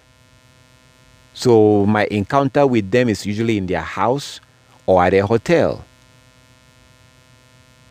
Because I knew what I was planning to do. I knew. So what I would tell them, oh, I live very far away. I live far away. And I would tell them this from the beginning. From the beginning, I would tell them this. Because I don't want them to say, oh, let's go to your house. I want to come. No. I don't let them come to my house. No. I don't. It's like, okay, let me put it this way. I did not allow them to really know who I was, or to, like, I basically, let me put it this way. I usually either go to their house or take them to a hotel.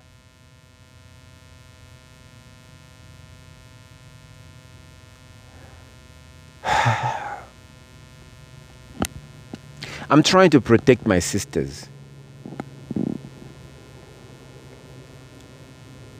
I'm trying to protect you.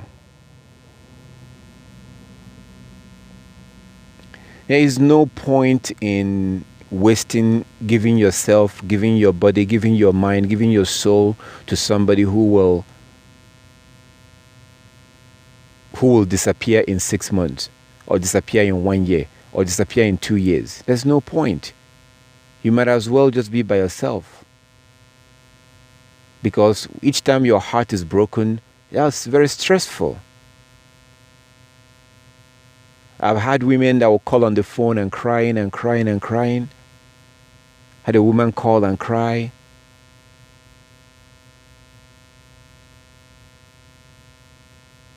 And usually it takes months to recover. It takes months to recover from all these things that you are imagining, all this imagination, thinking that you've secured this man and he's gone. It takes months to recover from this.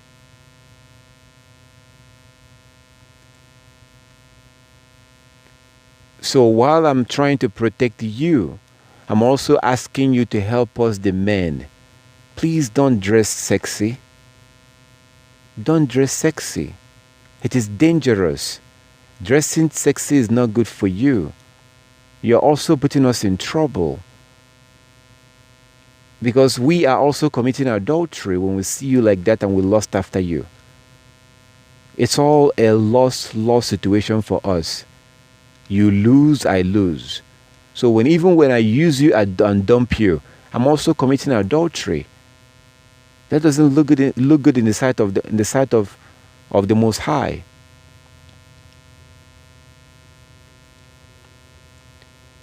Let us not continue in what we've been taught by our enemies. Do not dress sexy. Dress moderately. Teach the young people too to dress moderately.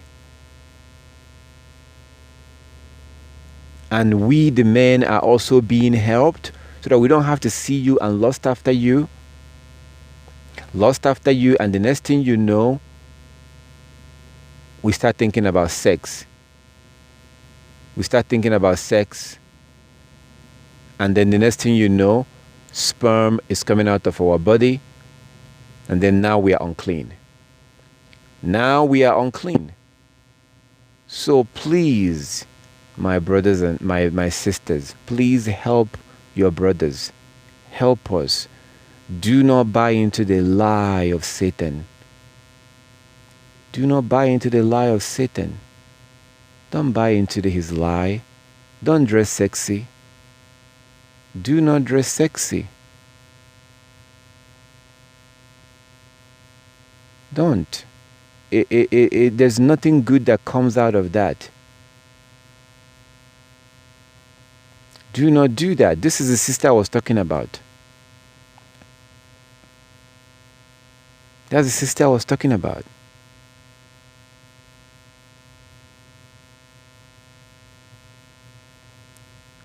I'm talking about the one that at the store, not the one that, this is the one at the store. Cover up your breast. Don't expose your breast. Don't So all praises to our Heavenly Father. I want to end from where I started. Men, if you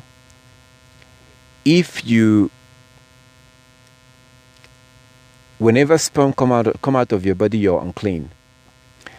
My brothers and sisters, I'm going to ask everybody, those who are listening online, those who are on Skype, I am pleading with you. Pass this information to young people. Let younger men know this. Spread this information. Because most of our people are, like I got a phone call from a 14-year-old boy. And he told me, sperm came out of me. I said, well, you're unclean. You're 14. Sperm came out of you. You're unclean. Now, why did sperm come out of him when he's 14? Why? Because he was desiring sex. Do you know what I told him? I said, it's time to have a wife. That 14-year-old boy should have a wife. That 14-year-old boy should have a wife. There's a reason why sperm came out of his body.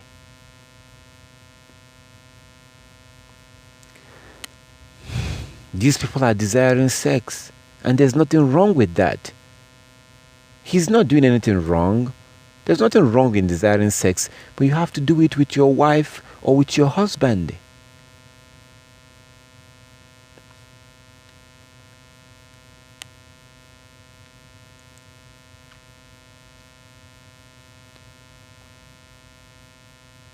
to do with your wife or with your husband. If you don't have a wife or a husband, okay, well, in that case, whenever sperm comes out of you, whether you are a man or you are a woman, that's okay. As long as you're not watching porn, as long as you're not watching pornography when this happens, that's okay. Just wash yourself before the sun goes down. If you don't have a wife or you don't have a husband, your body doesn't care. Your body does not care. Your body is going to produce that sperm. Whether you're ready or not, it's coming out. So, do not watch pornography because you're watching two people who is committing abomination, committing adultery. Don't watch them. Stay away from pornography. If, for whatever reason, whether you touch yourself, whatever reason sperm comes out of your body, like the Most High said in Leviticus 15, the Most High did not give a reason. The Most High said that whenever sperm come out of your body, you're unclean. Whenever sperm comes out of your body, you're unclean. Whether you're a man or you're a woman, you're unclean. So for whatever reason, because your body doesn't care. Your body cares not whether you have a wife or not, or you have a husband or not. Your body doesn't care. It's nature. So, if you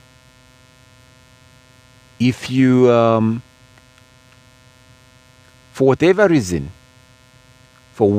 reason,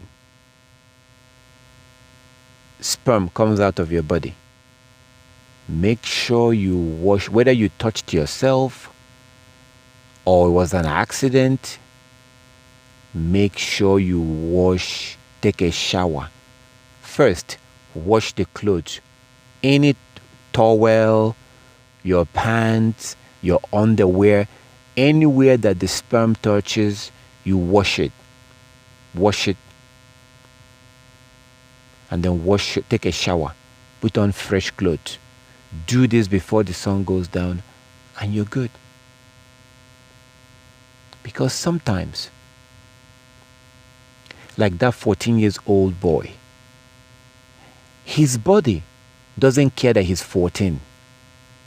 His body doesn't care that he doesn't have a wife. His body doesn't care.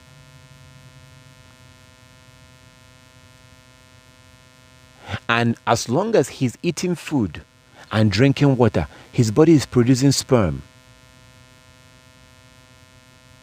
So sometimes you feel pressure. Sometimes you feel horny. But there's no wife. Like that 14-year-old boy.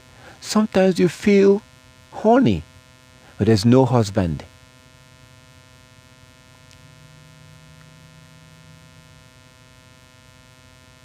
If, for whatever reason, as long as you're not watching porn, for whatever reason, the sperm comes out, make sure you wash yourself. Wash anywhere it touches, like your clothes, you're good. Because sometimes you're going crazy. Because your body is building up all this sperm. Whether you are a man or you're a woman, your body is building it up. But it's not being released. And your body is not going to say, okay, you know what, I will stop building the sperm because you don't have a husband. Your body will not say that. Okay, I will stop doing it because you don't have a wife. Your body will not do that.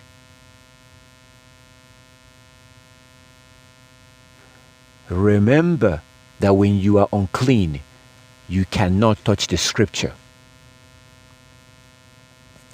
Remember that when you are unclean, you cannot join the congregation because you are unclean. Remember, when you are unclean, you cannot pray. You can listen to audio Bible, but you cannot pray, you cannot touch the Bible physically. Just keep that in mind. So whether that sperm is going to come out of your body by accident or intentionally, just make sure that it doesn't happen on the Sabbath day. Sometimes accident will happen, like what happened to me today. It was pure accident. And I said, okay, I'm unclean. I have to wash myself, wash the clothes.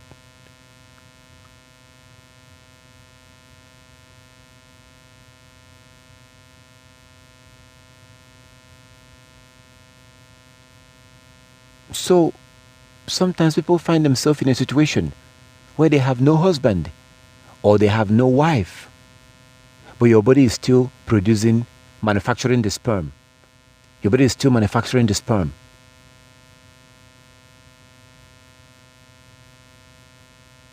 What you must make sure that you don't do in this situation, do not watch porn.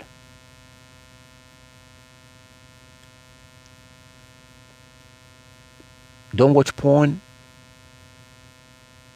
And sometimes when that sperm comes out of your body, it's like the pressure has been lifted, which is actually good, because when that sperm is all over your body, but it's not going out because you have no husband or because you have no wife. When you have that sperm in your body, you have no husband, you have no wife, depending on who you are, it drives you crazy. You are horny. You see half-naked women if you are a man, or you see men with tight clothes, or if you're a woman, it drives you crazy. Because it's already on your body, ready to come out, but there's no action to make it to come out. That's not really a healthy thing. Because sometimes people will now lose control and end up, because at the right situation, one thing will lead to something else, and before you know it, you commit adultery. But if you are not always under that pressure, when your body is building up the sperm, if you're not under the pressure, it makes it easier to handle the temptations because you're not under the pressure. So whatever you do, make sure you have to, however the sperm comes out of your body, you must wash yourself before the sun goes down. Wash anywhere that it touched. Make sure that sperm doesn't come out of your body on a Sabbath day, unless if it's an accident. So keep yourself pure and clean before the Sabbath. Exodus 19.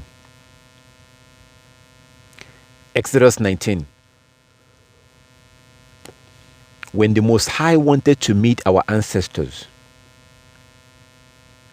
the Israelites, he told them to stay away from their wives, not to approach their wives. Not to approach their wives, so that sperm will not come out of their body and they will become unclean on that day. No, you can't be unclean on that day. That's a holy day. So make sure that you're not unclean on a Sabbath day.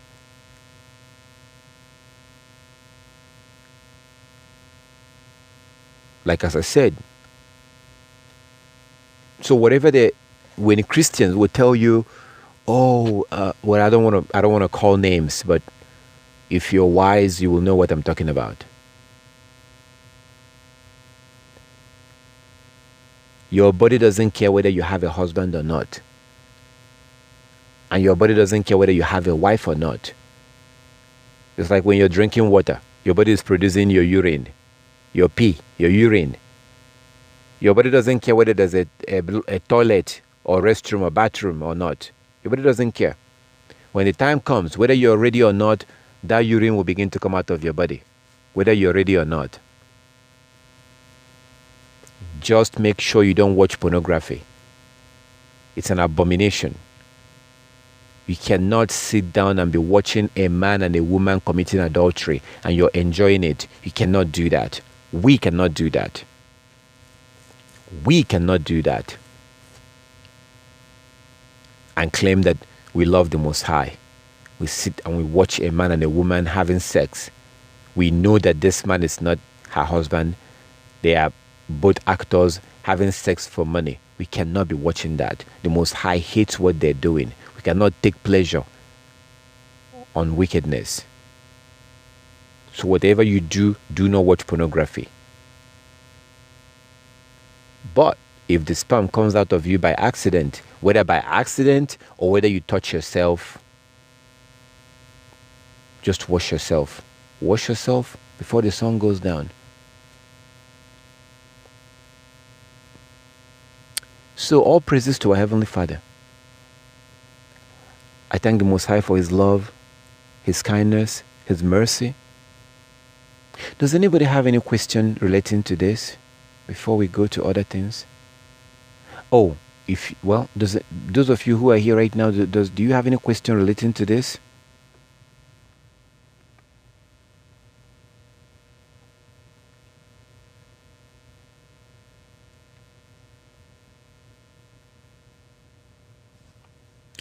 Or maybe you're all asleep. Okay. All right. So all praises to our Heavenly Father. If you're listening online and you do have any question, you are more than welcome to contact me. If I am still alive, I will try to answer your question as much as I can. I will get back to you. If you listen to this and you have question, maybe there's something that I did not address, for whatever reason, whatever question, you're more than welcome to contact me. So all praises to our Heavenly Father. Again, my brothers and sisters, do you have any question relating to this?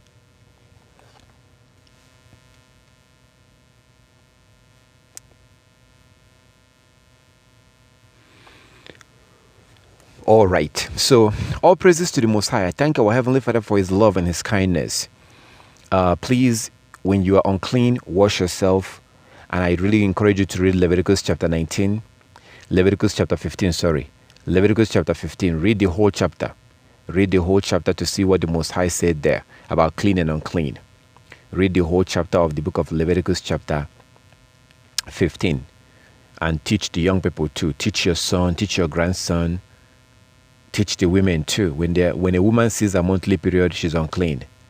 So I thank our Heavenly Father for everything. We have to keep these laws. We must keep these laws. They are forever. We have to observe these laws forever.